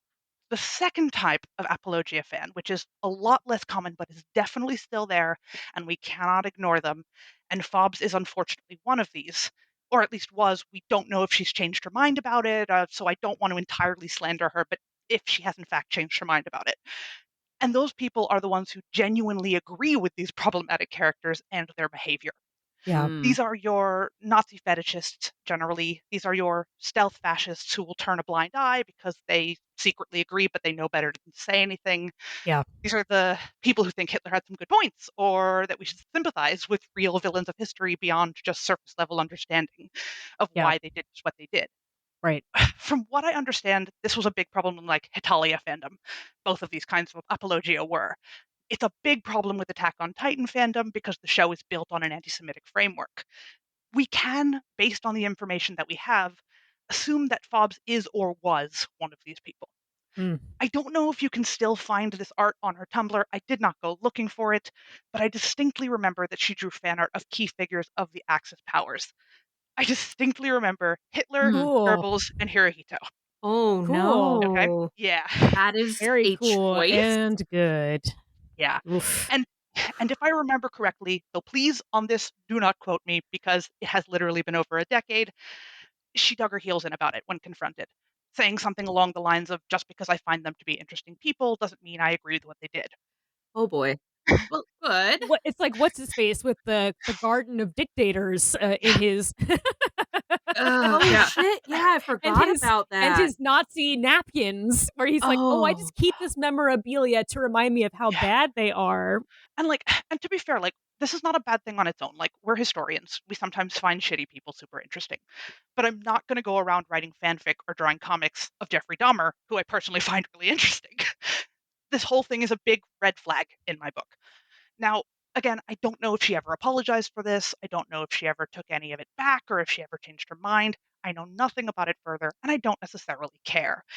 What's important is that we can't ignore that the major contributor to the popularity of this ship is one of these types of fans, and I think that is significant. We can't really ignore that. Yeah. Yeah. But then we get to the third type of fan of problematic contact, which I find to be the best people you can pretty much know in any fandom, but I'm biased. For this purpose, I'm going to call this group the Kinksters. These are people who have approached really complex topics with nuance and thought, and who are, whether they realize it or not, engaging in kink behavior in a fandom setting, which requires me to explain what that is. So, yeah, so if you're not a Kinkster already, here's some education. If you are, have a cup of tea. Now's the Get time. comfy, everybody. Yeah. So basically, kink and BDSM communities are founded in an understanding that the thing you are really super hot for or super into may not be socially acceptable and may not even be ethically or morally acceptable. And you know that. But there is a place to play with these desires that is safe both for you and for other people. The space is a sort of fictional bubble that is negotiated between yourself and your partners with explicit consent and communication, and with these caveats, with knowing that no one is actually in danger that they haven't consented to, because you can consent to be in danger. That is a big thing, but you are consenting to it. And that no one is actually acting on these desires in the quote unquote real world with real world consequences. This allows, for example, people with rape fantasies, and this is a huge percentage of people, by the way, that is statistically known. A huge amount of people have rape fantasies. It allows people with these fantasies to play with that fantasy without actually being sexually assaulted and without actually sexually assaulting anyone. But there are systems in place to play act that with safe words and having discussed it beforehand. And this is often restorative, freeing, sensual, and deeply intimate because you have to trust another person. Mhm. And trust is everything.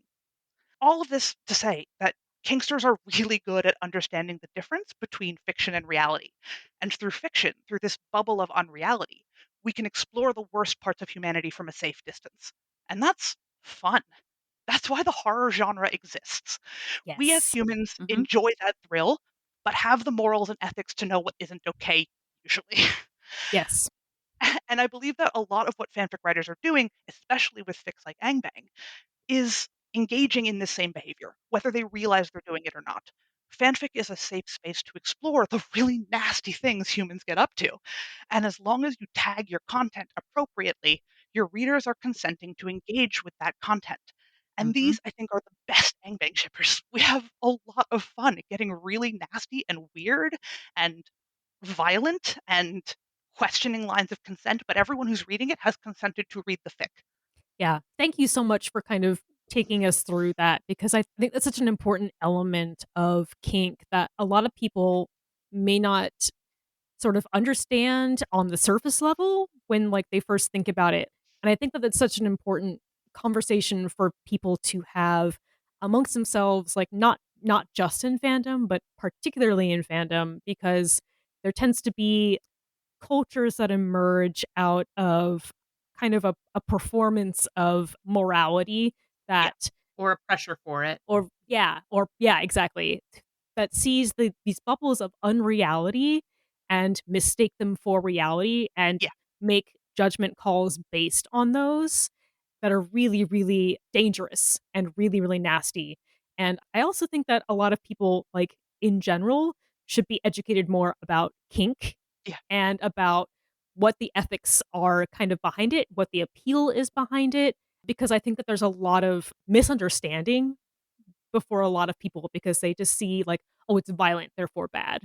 Yeah. or it's like dubious consent, which is what dubcon stands for. Oh, that's bad. Rape, rape is bad. So I feel like more people should have this as part of their sex education, I agree. because I think that there's a place for it in the wider popular culture, not just in fandom, and that will kind of like, from the outside will inform fandom in a much better way, in a much healthier way.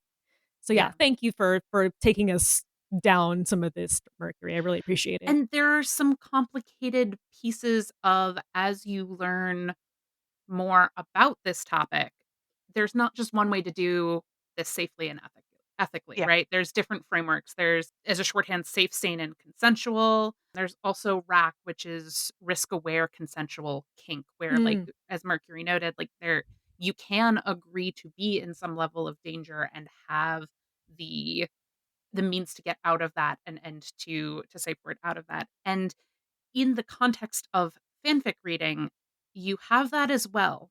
It's the back button. Yep. It's it's the closing close out of button. something that, and stepping away and saying, "Nope, that was past my boundary. It was at my boundary. This is not for me." And it's okay to hit that and step aside. Yep. That is Yep. absolutely okay. Yeah. And I think as we talk about the ethics of kink and fandom, I said I was gonna to bring this up, but we also, it's worth looking at the most famous example of where fandom and Mhm. understanding of kink sort of like came together in the general social consciousness. Yeah. And so, really briefly, that is the publication of the 50 Shades of Grey novels and then the films that came from them. Those novels started as Twilight fan fiction. They depicted a lot of kinky acts, but they didn't always do so. They often did not do so in ways that were in alignment with the ethics of the BDSM subcommunity.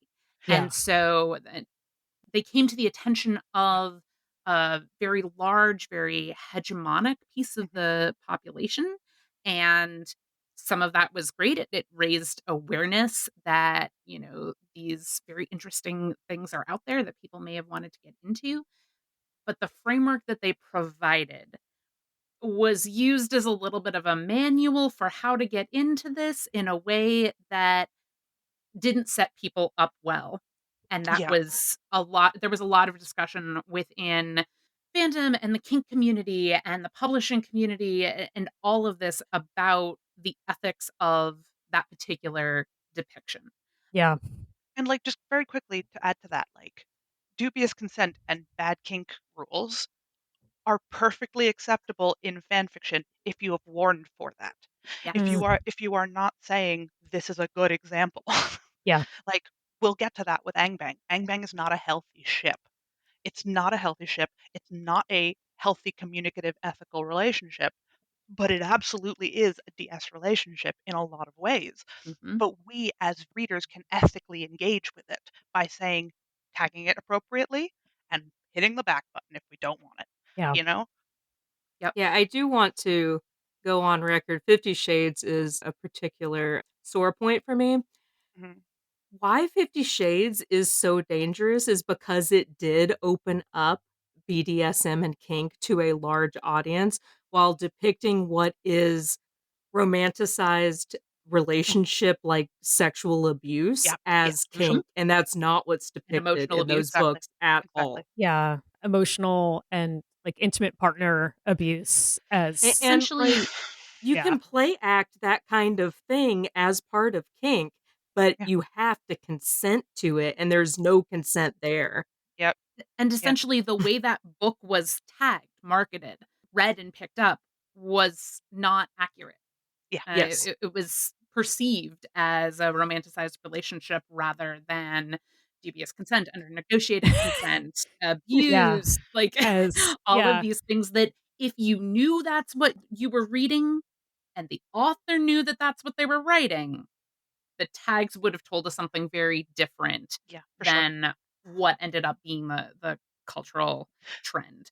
They actually, in a really good podcast that I would recommend for anyone who wants to, like, just listen to kinky people talk about kinky stuff, it's called The Dildorks, and they have a whole episode, multiple episodes where they trash 50 Shades, and one of the things that they repeatedly talk about is, "If this was marketed as a horror, I'd be super into this." Yeah. But it's not, it's marketed as something positive, and that's not what it is. It's romance. Yeah, it's Yeah, marketed as romance. And yeah. it's like this Yeah. isn't romance. No. Yeah. Yeah, just also a quick plug for romance author Jenny Trout, who did a chapter by chapter takedown of 50 Shades, where Amazing. she went in detail about how problematic everything is. It's still up on her website, and it is a fantastic read if you really just want to hate read something without actually hate reading it yourself. Hell yeah. I would also recommend Roxane Gay's essay on the topic in her collection, Bad Feminist, is Yes. also fantastic. There's a lot of good work that was done in response to this cultural event. Yeah. So let's Um, get back to yep. Angbang. Wait, one more thing that I want to say.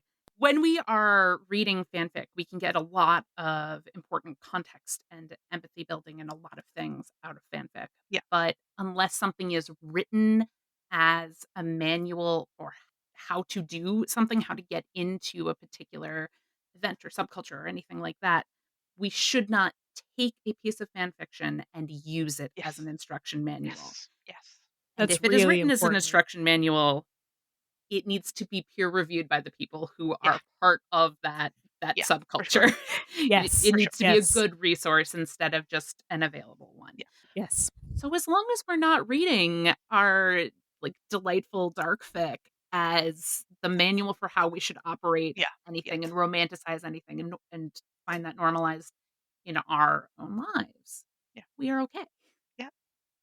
And bringing it back to Angbang, I think we could, one sort of starting point of a conversation we could be having is the relationship of power in this ship.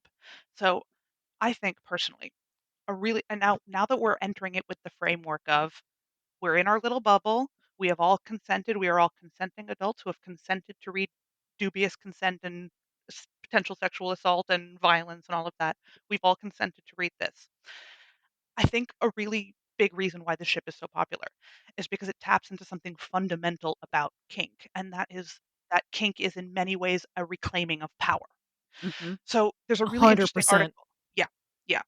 And so there's a really interesting article on Vice by Rebecca Liu called "The Subversive Sexual Power Found in Erotic Fan Forums," which is, it's a very, very short piece, but it's all about sort of how sex is often about power and fans. In her argument, it's about female fans, but I think we can include queer fans in that because the Mm. statistic that most shippers are women is outdated, to say the least.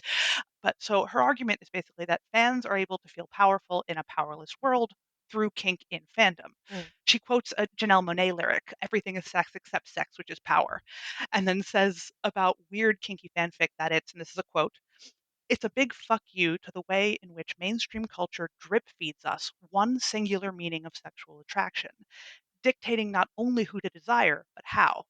And Mm. what's left is a sanitized understanding of wanting and loving that excludes so many types of bodies and so many ways of loving them.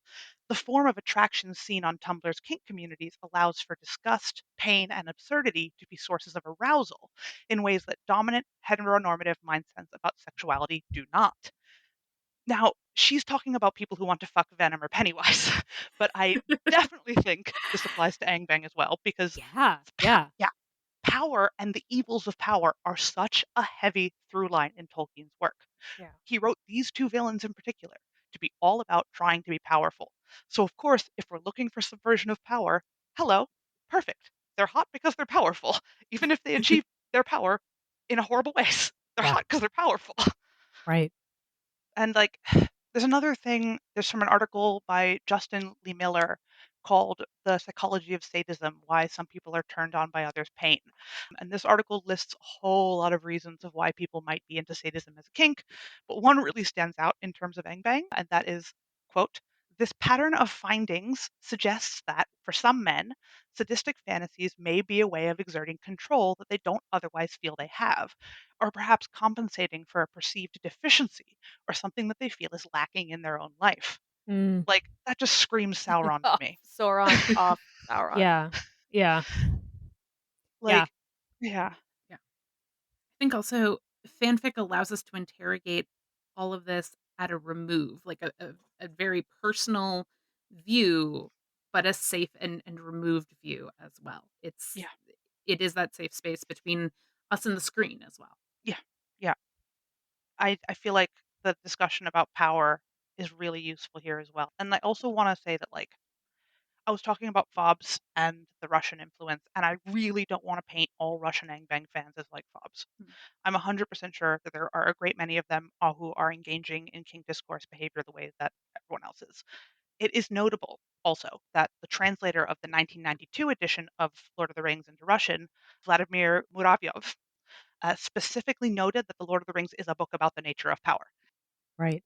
I said this is all about power, and it is. It's the Muravyov quote is, quote, "This is a book about the nature of power, which seeks after power over mankind, power without morals, and enslaving power based on lies and violence." And Markova, who quotes Muravyov, notes after that quote that the first Russian Tolkienists saw it as a way out of the dead end ideology, the structured totalitarian world of evil, lies, and slavery.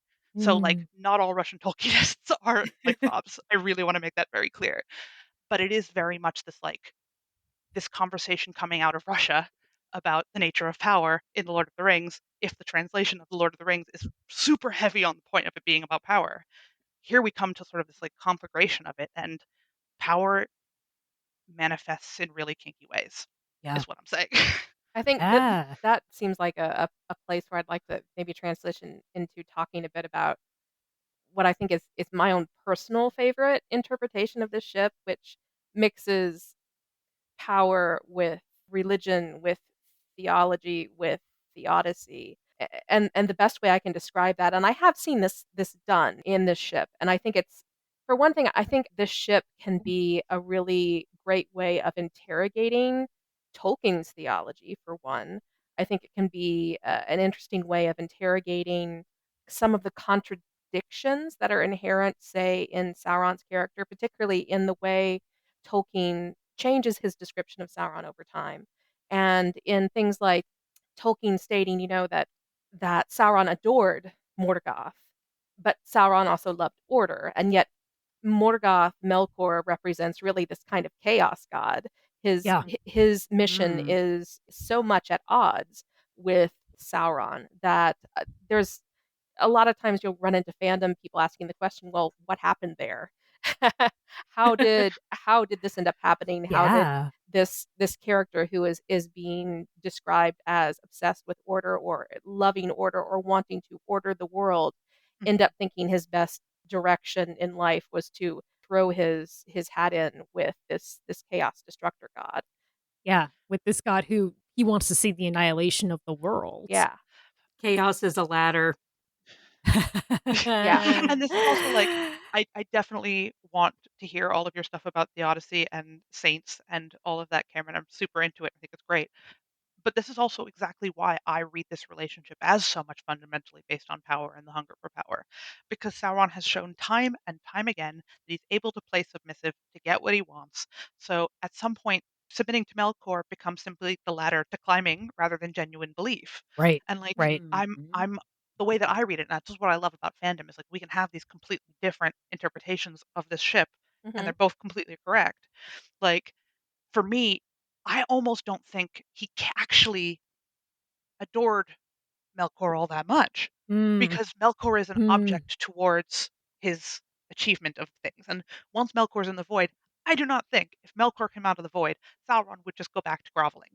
There is Hmm. one Lord of the Rings, and he does not share power. Hmm. Hell yeah. Yeah. And Yeah. that's definitely an interpretation that I've seen, and it's one that I can enjoy in some forms. It's not Yeah, it's not the headcanon I have, but like you yeah, say, the great thing about fandom and fic in general, and Sauron in particular, because he's a shapeshifter in more ways yeah, than one, is that both of those can exist yeah, simultaneously for sure. and make complete sense in the context of Tolkien's greater canon.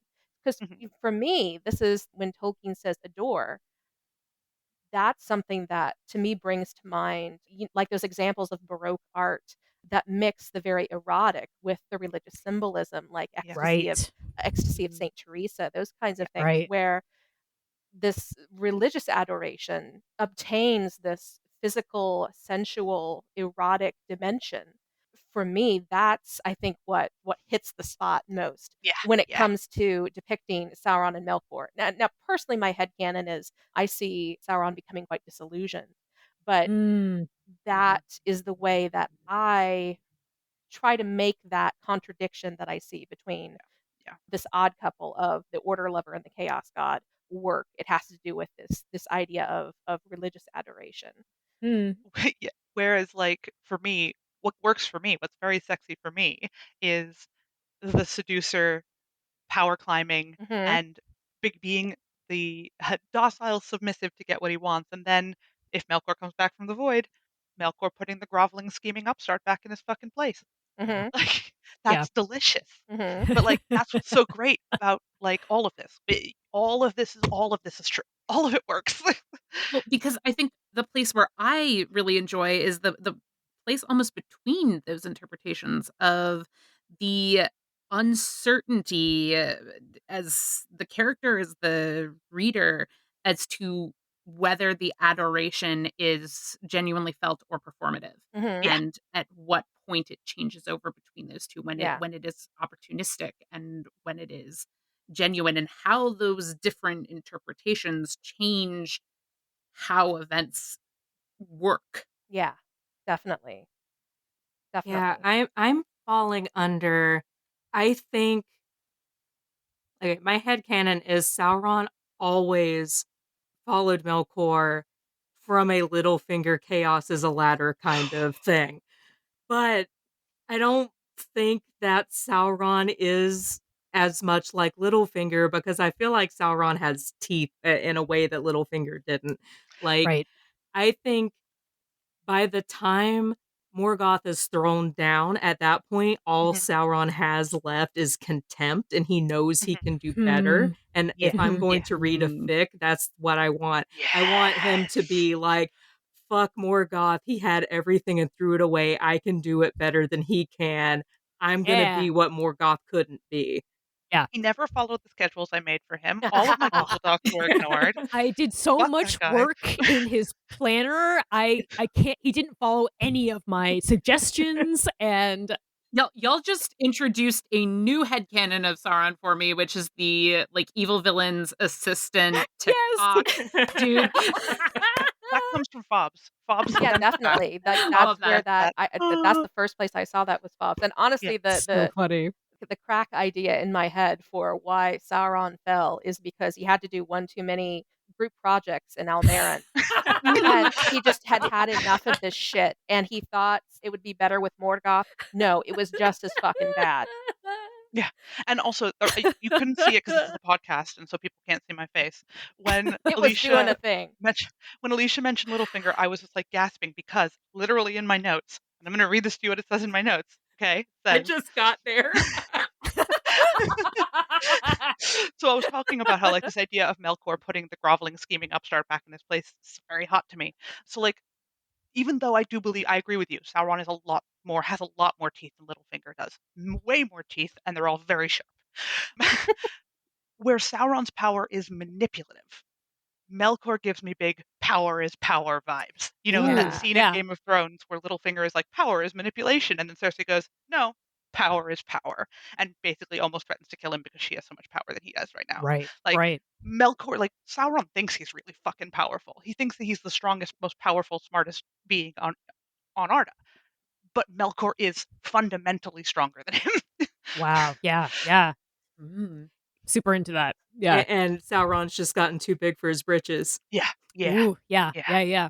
I love all of these different interpretations and these different readings, and this is what I love about both fandom and fan reception theory. Yes. Yes, definitely. Yeah, same, same, same. Like I'm not an Angbang shipper at all, really.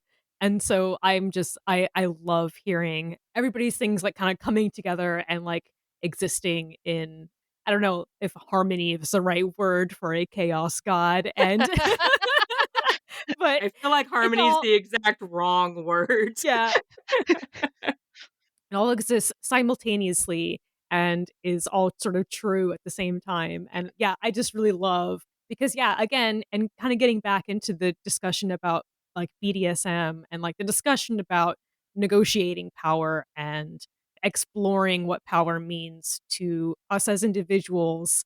It gives us a safe space to explore feeling empowered, especially in places where we may not feel empowered at all. Yeah. And I feel like in fiction and in art and in, in fandom, sort of teasing out a lot of those pieces, I feel like that's where we can find a sense of liberation Yeah. and a sense of real engagement with the real world and sort of the Yeah. real power dynamics, I guess, in a way that's safe and consensual for you. Exactly. And you can get as nasty and weird as you want and then Yeah. walk away. Yeah, yeah, yeah. Mhm. Yeah, And, like, exactly. so I don't know if anyone but me remembers this fucking fever dream. There was, maybe 2 years ago, a fan poll that went around Twitter, and Sauron won the comfort character fandom poll. Isn't that And Wow. incredible? That's wild. I Yeah. can't find it anywhere. It's disappeared into the memory hole that is the internet, It was and it was Twitter, only 2 right? years ago. It was Twitter 2 years ago, so it doesn't exist anymore. Yeah. Yeah.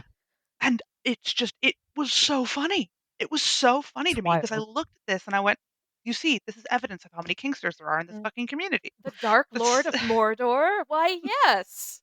he's your comfort character. I think Elrond got spot number 2, Really? which makes sense. But, Like, that's like my emotional support Dark Lord. like, it's so wild, and I love it. It's so weird.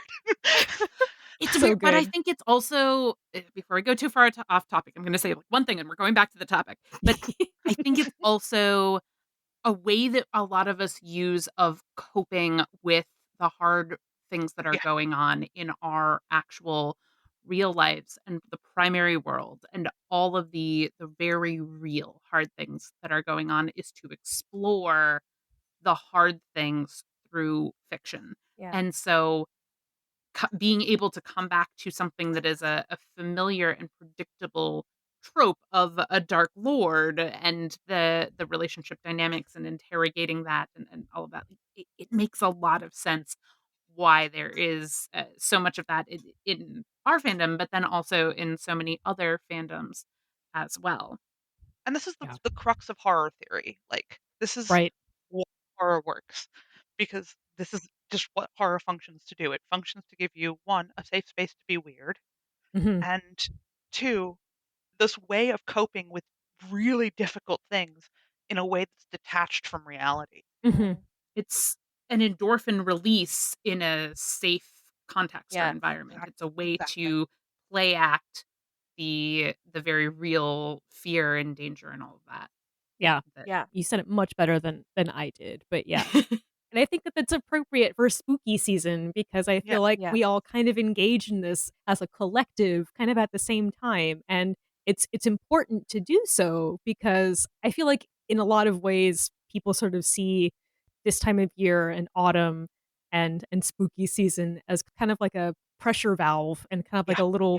little bit of a Yeah. release where we can kind of really let our weirdness shine and really let some of those dark things really come to the surface where we can play with them and feel safe with them in a way that is again liberating and healing in a lot of ways when so much of the world is actually extremely scary and very confining and Yeah. oppressing. Yeah. Yeah. There is a very reasonable, logical, and appropriate reason why we seek out dark fic, why we write that, why we seek out Friday the 13th movies and, Freddy and Jason and, Nightmare on Elm Street and all of these like, classic horror pieces because they are a way of processing that is safe and Yeah. healthy. Yeah. And Yeah. my husband, he asked me, like, "You have an anxiety disorder. Why do you enjoy playing Silent Hill? Why do you enjoy doing these things?" Because I'm in control of Silent Yes. Hill. I can turn it Yes. off. I can't turn Yes. off the real world. Yeah. Yes. I can No. turn off the And game. yeah. So there's a really interesting phenomenon that's been observed, that the people who most enjoy stories, so plots about kidnapping, anywhere from bodice ripping to you're, being kidnapped by the pirate and now you're in a romance novel, to genuine horrifying kidnap, like rape scenario fan fiction and stories. The people who enjoy those the most are generally, not always, but generally people who experience a whole lot of shame or limitation in their life, like people who are supremely religious, teenage girls, queer people who are still in the closet, like Yes. people who experience a lot of shame. They cannot do these things themselves. So they cannot experience sexual pleasure on their own. So if you have the mechanism of you've been kidnapped, so you now have no choice in the matter, Mm-hmm. you can Mhm. now enjoy that experience. You can now Yeah, enjoy the sexual experience because the power is out of your control. You are not to exactly. blame in your shame space. And Yeah. Yeah. and I Mhm. think what's really interesting about Angbang, and especially because Fobbs really created a big, massive chunk of the ship, and Fobbs also created this like office worker dynamic between them, Mm-hmm. is that you kind of get with Angbang, you get this like experience of to be crass, sucking your boss's dick because he has power over you, and then being stronger than him at the end of the day, and like Yes. having more power than him at the end of the day. Yes. And so, like, I think, and again, this is two Melkor fans who are angry at me for saying this and who've listened to this entire podcast, and we haven't said a fucking thing about Melkor. Sorry, guys. But I Sorry. do, but I do feel like Melkor is secondary in this ship. I think he is the catalyst for which Sauron grows as a character. Hmm. Yeah, I mean, that kinda ties into my personal pet theory about, like, how I think Sauron is a much more interesting Yeah. character and villain than Morgoth ever was or ever will be. Again, sorry to the Melkor fans, but I sort of feel like Satan's lieutenant, I feel like, is always gonna be kind of more interesting than the popular depiction of Satan. Yeah. You know, Yeah. Paradise Lost accepted. Lilith is way more interesting. But it's like, yeah, Yeah. it's like I feel like Paradise Lost is, Lucifer might be sort of the exception, but I feel like the person who's not the embodiment of evil is always going to be a little bit more interesting because we can't kind of conceive of the literal embodiment of evil as like a person, you know what I mean? And so it's sort of like that person who is not like this archetypal sort of nebulous sort of being that's supposed to just be pure evil is always going to be more interesting. And that's why I think Sauron is a lot more of a compelling and a lot more powerful villain than Morgoth kind of ever was or will be. Yeah, I agree with that totally. And I think one of the things that kind of goes back to what we were talking about earlier with the road to hell being paved with good intentions and, who would be worse with the ring? It would be Gandalf. Sauron has the distinction of, despite what Tolkien says in his letter to Christopher about when he was dealing with good and evil and trying to work that out for himself, recovering from his time at the Somme, that's what generated Morgoth for him, was working through that. Mm. Despite him saying that, Mm. it's Sauron who's the character that Tolkien in the 50s starts to refer to as someone who at one time actually did have good intentions and did actually start Mm. out to some degree in some way with benevolent intentions. Yeah, Mhm. yeah, That's an incredible, incredible character arc to take someone on. yeah, yeah. Mhm. Totally. Totally. That's why he's so interesting. Yeah. Yeah. And like, it's how do you get from this really good intention to just wanting to make things a little bit more orderly? And like, me and Cameron are both control freaks. Okay, me and Cameron both Perfectionist relate to this. anonymous. We're control freaks and perfectionists, and I have really horrible ADHD and desperately need to get my life into control at all times. So like, I totally relate to someone wanting to help people be their best version of their self. But I Yes. also, through Sauron, actually, I can use him as an example of what not to do, Yeah. because Yes. I can see myself going, I'm controlling other people with my version of what's correct, and Yes. that's not okay. Yeah. I know what's best for you. Yeah. Yeah, And Cameron and I joke all the time about how Sauron is a Capricorn. Total And Capricorn. Total and Capricorn. I'm like, I'm a Capricorn. And I'm like, yes, I relate to these feelings of wanting that degree of to control and kind of saying to myself, man, if I had the power, if I ran the world, Mhm. things would be a lot better because I would force people to be kind to each other. I would Uh-huh. force people to not be Yep, yep, dicks, yep. right? And it's But that's sort of also like, big Virgo energy as well, yeah, yeah, yeah. And it's like, as a Virgo. yeah, it's like, and I'm a Virgo moon, so it's there you go. But it's like that sense of, again, thinking that you kind of know best and that you can direct people to be their best. Like that's such a really like powerful intention Mm, and Mhm. such a dangerous intention too. yeah. Like that's how cults start, man. Like Yes. Yes, Yep. exactly. I mean, that's how fascism happens. yeah, Yeah. that's how fucking fascism happens. Yep. So, yeah, yeah, yeah. And that's all that's contained in that line in The Lord of the Rings at the Council of Elrond when, Elrond says, "Nothing is evil in the beginning, even Sauron was not so." That's in the context of what could happen to anyone if they took up and used the ring with good intentions. You can become Sauron. Exactly. Even Sam, when his whole, like, an Yeah. imagination of what it's gonna happen if he Yeah. takes the ring and becomes a gardener and just gardens the whole fucking world to death. Yes. So, like, Eventually, it will be a totalitarian garden. It will Yeah. happen. Yeah, eventually it's going to be the most regimented garden with nothing growing out of place and nothing We're gonna get no weeds. monoculture. Yeah, we're gonna get We're gonna plant like Bradley I was gonna pears say all over the place. Sam getting the rain is Monsanto. Like Oh Well, that's a no. fucking hot take. oh, we need a whole other podcast episode just about the ring, and then I yeah, can rant for 2 hours about a major follow up what I wanna number talk about for 3. for what I wanna talk about at MISCON this year, so, like, Yeah. we go on forever. Follow up number 3, I guess. Yeah. I do want to mention, like, really quickly, something that occurred to me when we were talking about Sauron and how he's so compelling versus Melkor. It's really the Arwen versus Eowyn problem Mhm. Oh, Mhm. yeah. Mm. because Yeah. Tolkien spent a lot more time developing Sauron than he did Morgoth, Melkor. Yeah. Yeah. That's Yeah. a great parallel. That's a very, very good parallel. I was thinking about it too in terms of we get to see Sauron in 3 ages. We get to Mhm. see Mhm. Morgoth Melkor in 1.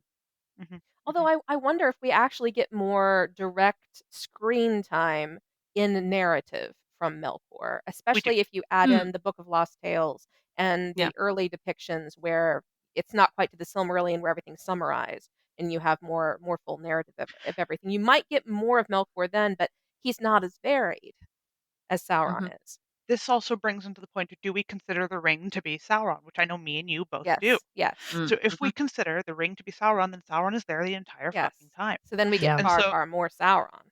exactly. Yeah. But Wow. that's, again, a whole other thing. Say, well, another follow up episode with you guys just talking about Sauron instead of this freaky ship, man. Sorry, folks, we're just becoming a Sauron fan yeah, podcast for like Yeah, the next yeah, 82 yeah. episodes. yeah, We'll be back to yeah. everyone else And It'll eventually. be, this is how we end up in the bad place. We don't wanna do that. yeah, We don't we don't want to become the poor little meow meows. yeah. Uh, but to bring Morgoth back into it a little bit, one of the things I find really fun, this is not even just sexy or evil or nasty or cute or whatever. I just find it really fun that we have someone who's just throwing fucking temper tantrums every 5 fucking seconds and his nanny, basically. Like, because Melkor is a bazillion times more powerful than Sauron. What does he do with it? Wreck stuff. Like, whereas Sauron is like, "Oh, order, I must make things and fix things and make things organized, and you're just knocking down the towers. Yeah, Okay." fuck these lamps. Yeah, fuck these lamps, man. He's Fuck like, these trees. temper tantrum.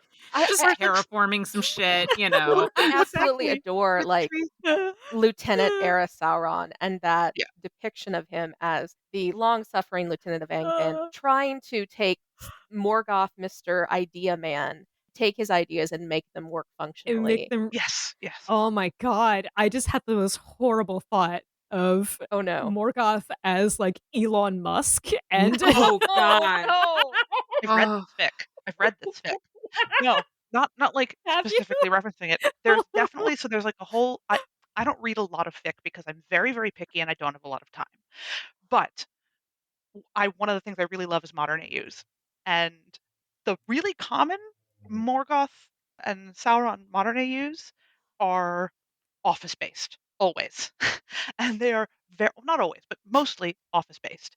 And I have read a fic where Melkor is this like big CEO and he hires this like weird goth punk, very well buttoned, like, like fashionable goths, the ones who have like really Yes. perfectly done everything perfectly, but everything's in black, hires him and then is just like, oh, you're a kinky bitch. I am also a kinky bitch. We're gonna have some fun with this. Oh my But god. I love it. yeah, uh, Producer Tim gets to cut this later if he wants, but I do also want to point out that Tim, who is always, along for the journey here, but never taken the spotlight, did just suggest a Blackadder Angbang mashup, and I need this in man, my life. I need this in my life too. yes, yeah, definitely. It's a good Yep. idea. It's a good idea. Oh my god. It's such a terrible idea of like, especially like of Elon Musk being Ugh, ugh, this uh, just literally destroying everything he touches, and poor yeah, Sauron being, I guess, whoever's left at Twitter.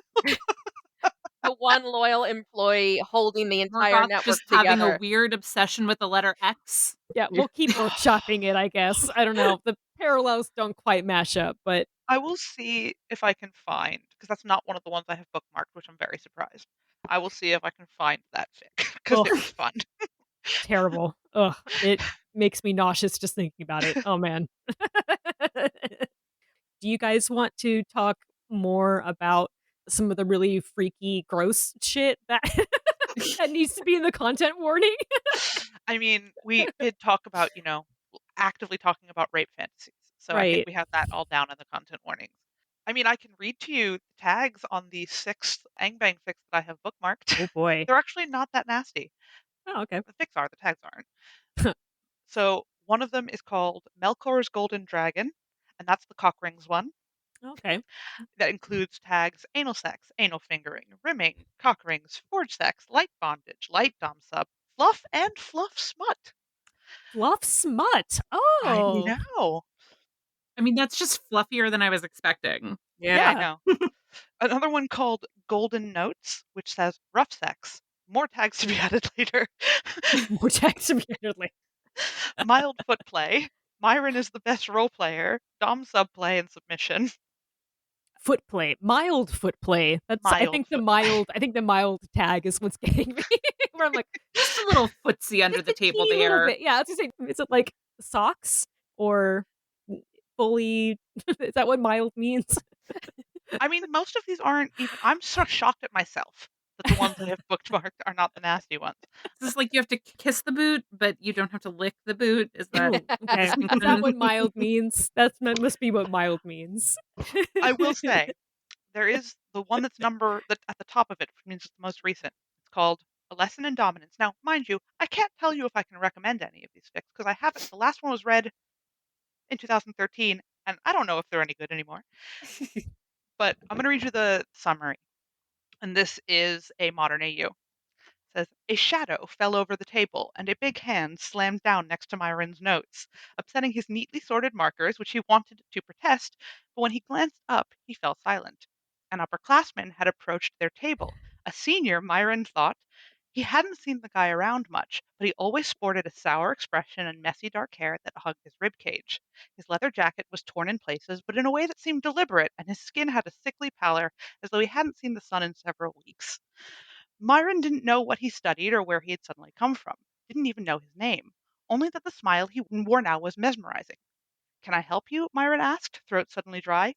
On the contrary, I'm here to help you. I know a thing or two about dominance. Want me to teach you?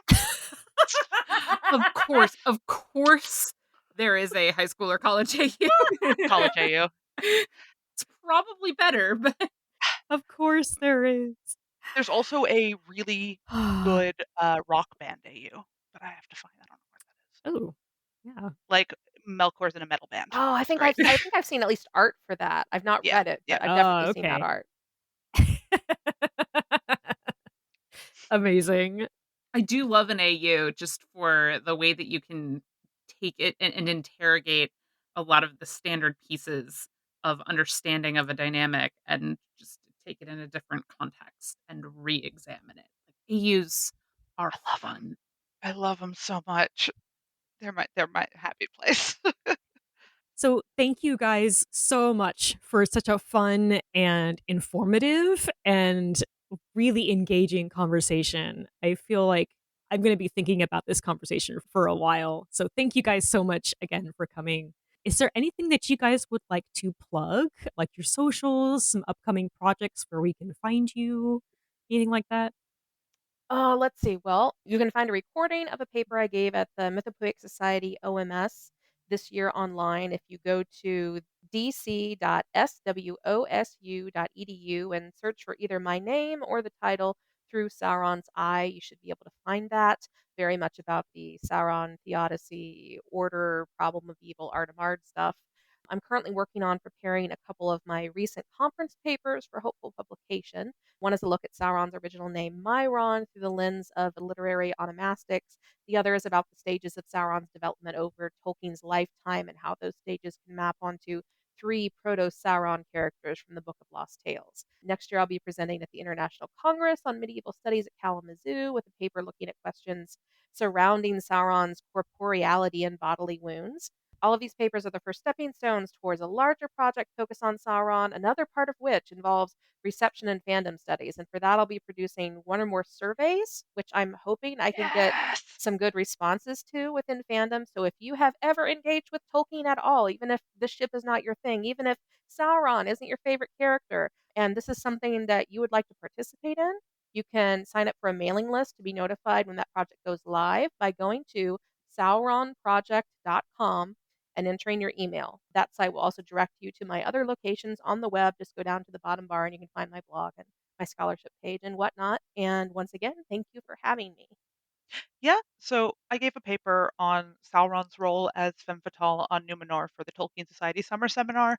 That can be found on their YouTube. I can be found on my blog, which is And Its Folks Are Queerer at Substack. I also have a card, which is Lush the Magic Dragon at card, etc., etc., etc., with all of my information. I'm on Twitter and Blue Sky as Mercury Reads, and I'm going to stick it out on Twitter until they force me to leave. Um, and I'm probably going to be submitting something for MythCon on the ring as queering mechanism and how it Yeah. reflects Sauron's behavior in the Second Age, as well as in the mechanism for queering the seemingly respectable in the Third. So keep your eyes out for that as well. It's all kind of part of this ongoing thing that will eventually be my PhD. Oh, fantastic. So it's just gonna be endless. Amazing. Well, yes, speaking of MythCon, we do want to announce on here on the podcast that we are going to be co-chairing and putting together a online midwinter seminar called Something Yes. Mighty Queer. Queerness in fantasy, science fiction, speculative fiction, and other mythopoeic work. This is a event put on by the Mythopoeic Society, which we are all members of.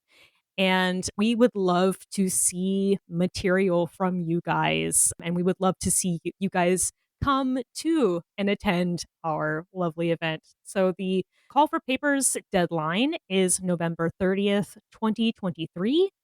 We are accepting all sorts of papers and presentations on topics about queer readings, queer coding, whole bunch of things about not just queerness in Tolkien, but across the speculative fiction and science fiction and fantasy sphere. If you would like to submit your proposal, please send them to the email address oms-chair@mythcon.org. And that is, again, oms-chair@mythcon.org. We look forward to seeing all of you there. The date of the seminar is February 17th and the 18th, 2024. Again, it's going to be held completely online via Zoom and Discord. So we hope to see you guys there. We are very excited to see what proposals you put forward to us as well. We're Yes. just so excited about what could come from this midwinter seminar. Yeah. Thank you both, Cameron and Mercury, for coming out. This has been such a good discussion. Oh, and I can't wait to have you guys back. Thank you for Yes. inviting me. Always, my love. Oh, yeah. This is so much fun. Yeah. You guys are great. We love you. We love you both. I speaking for Cameron, I see. And she's and Cameron is definitely in agreement because Yay. I got caught up with the one you did recently with Robin and Oh, And Yeah. yes. Chris and oh yeah, Steve. Chris and Steve, yeah, Yes. which was really good. I really Wonderful. enjoyed that one. Oh, thanks. I'm very excited about that work. Me Yeah, too. that episode made me realize I should probably ask Steve if he wants to help me with my PhD. Oh my god, yeah. Yeah, yeah. Yeah. Because like everything Steve said, I was just like, yes, yes, yes, yes, Totally. yes. And I know you already did the silver gifting episode, but if you ever want someone to just come on and read all of these gifts that you have given me, like out loud, I'll do it. I mean, Hell I yeah. will always talk Amazing. about silver Hell gifting yeah. because gifting and Sauron and our Farzan doesn't have a name, Isn't that which makes me awful? sad. Gotta come up with They're the something. two that I know the most about. So Could we just call it besotted? Like that could just be their ship name is besotted. besotted. That's nice. Do That's love love that. it. nice. I I like love it. it. Sourazan. A great Yes. no. Sourazan. That was That on. sounds like a medication. That's an antidepressant. Oh, I So, picked. so I is was the gonna say. Tolkien I think elf it has to name? be. It's Oh, Saurazan. it's what you take in addition to your antidepressant. It helps enhance it. You know, Great. like It's Wellbutrin like or a whatever. Abilify or whatever. Yeah, Like Abilify. That's it. Benlazati, That's And, it. which is what mine is. really just like there's always, a generic name and then a brand name, we do get that out of all of the Numenorians, especially the later Numenorian kings. So is our Farazan the generic of silver gifting? Oh no. Thanks, Mercury and Cameron. Thank you, listeners, for coming out and giving us a listen today. If you want to find us, you can find us on Apple Podcasts, Google Podcasts, Spotify. You can also stream episodes directly on Zencaster. That's zencaster.com/queerlogic's a Tolkien podcast with hyphens in between all those words. Please leave us a rating, like, share, and subscribe where you can do so. Also, visit us on queerlodgings.com. We have all of our episodes up there, including resources, and we may or may not have a merch store now. You can also find us on all your favorite social medias, almost. You can find us on Facebook at Queer Lodgings, Twitter for right now at queer_lodgings, and we are now also on Blue Sky at Queer Lodgings. You can send us an email at queerlodgingspodcast@gmail.com with suggestions, thoughts that you have. We love hearing from you guys. Every single email that comes through, we all get all very excited about it. We do. Yeah, we really do. So cool. Thank you Yeah, guys. thank Sing you. the Thank you so Angbang theme much. song to bring us Thank you out. so much. Yeah.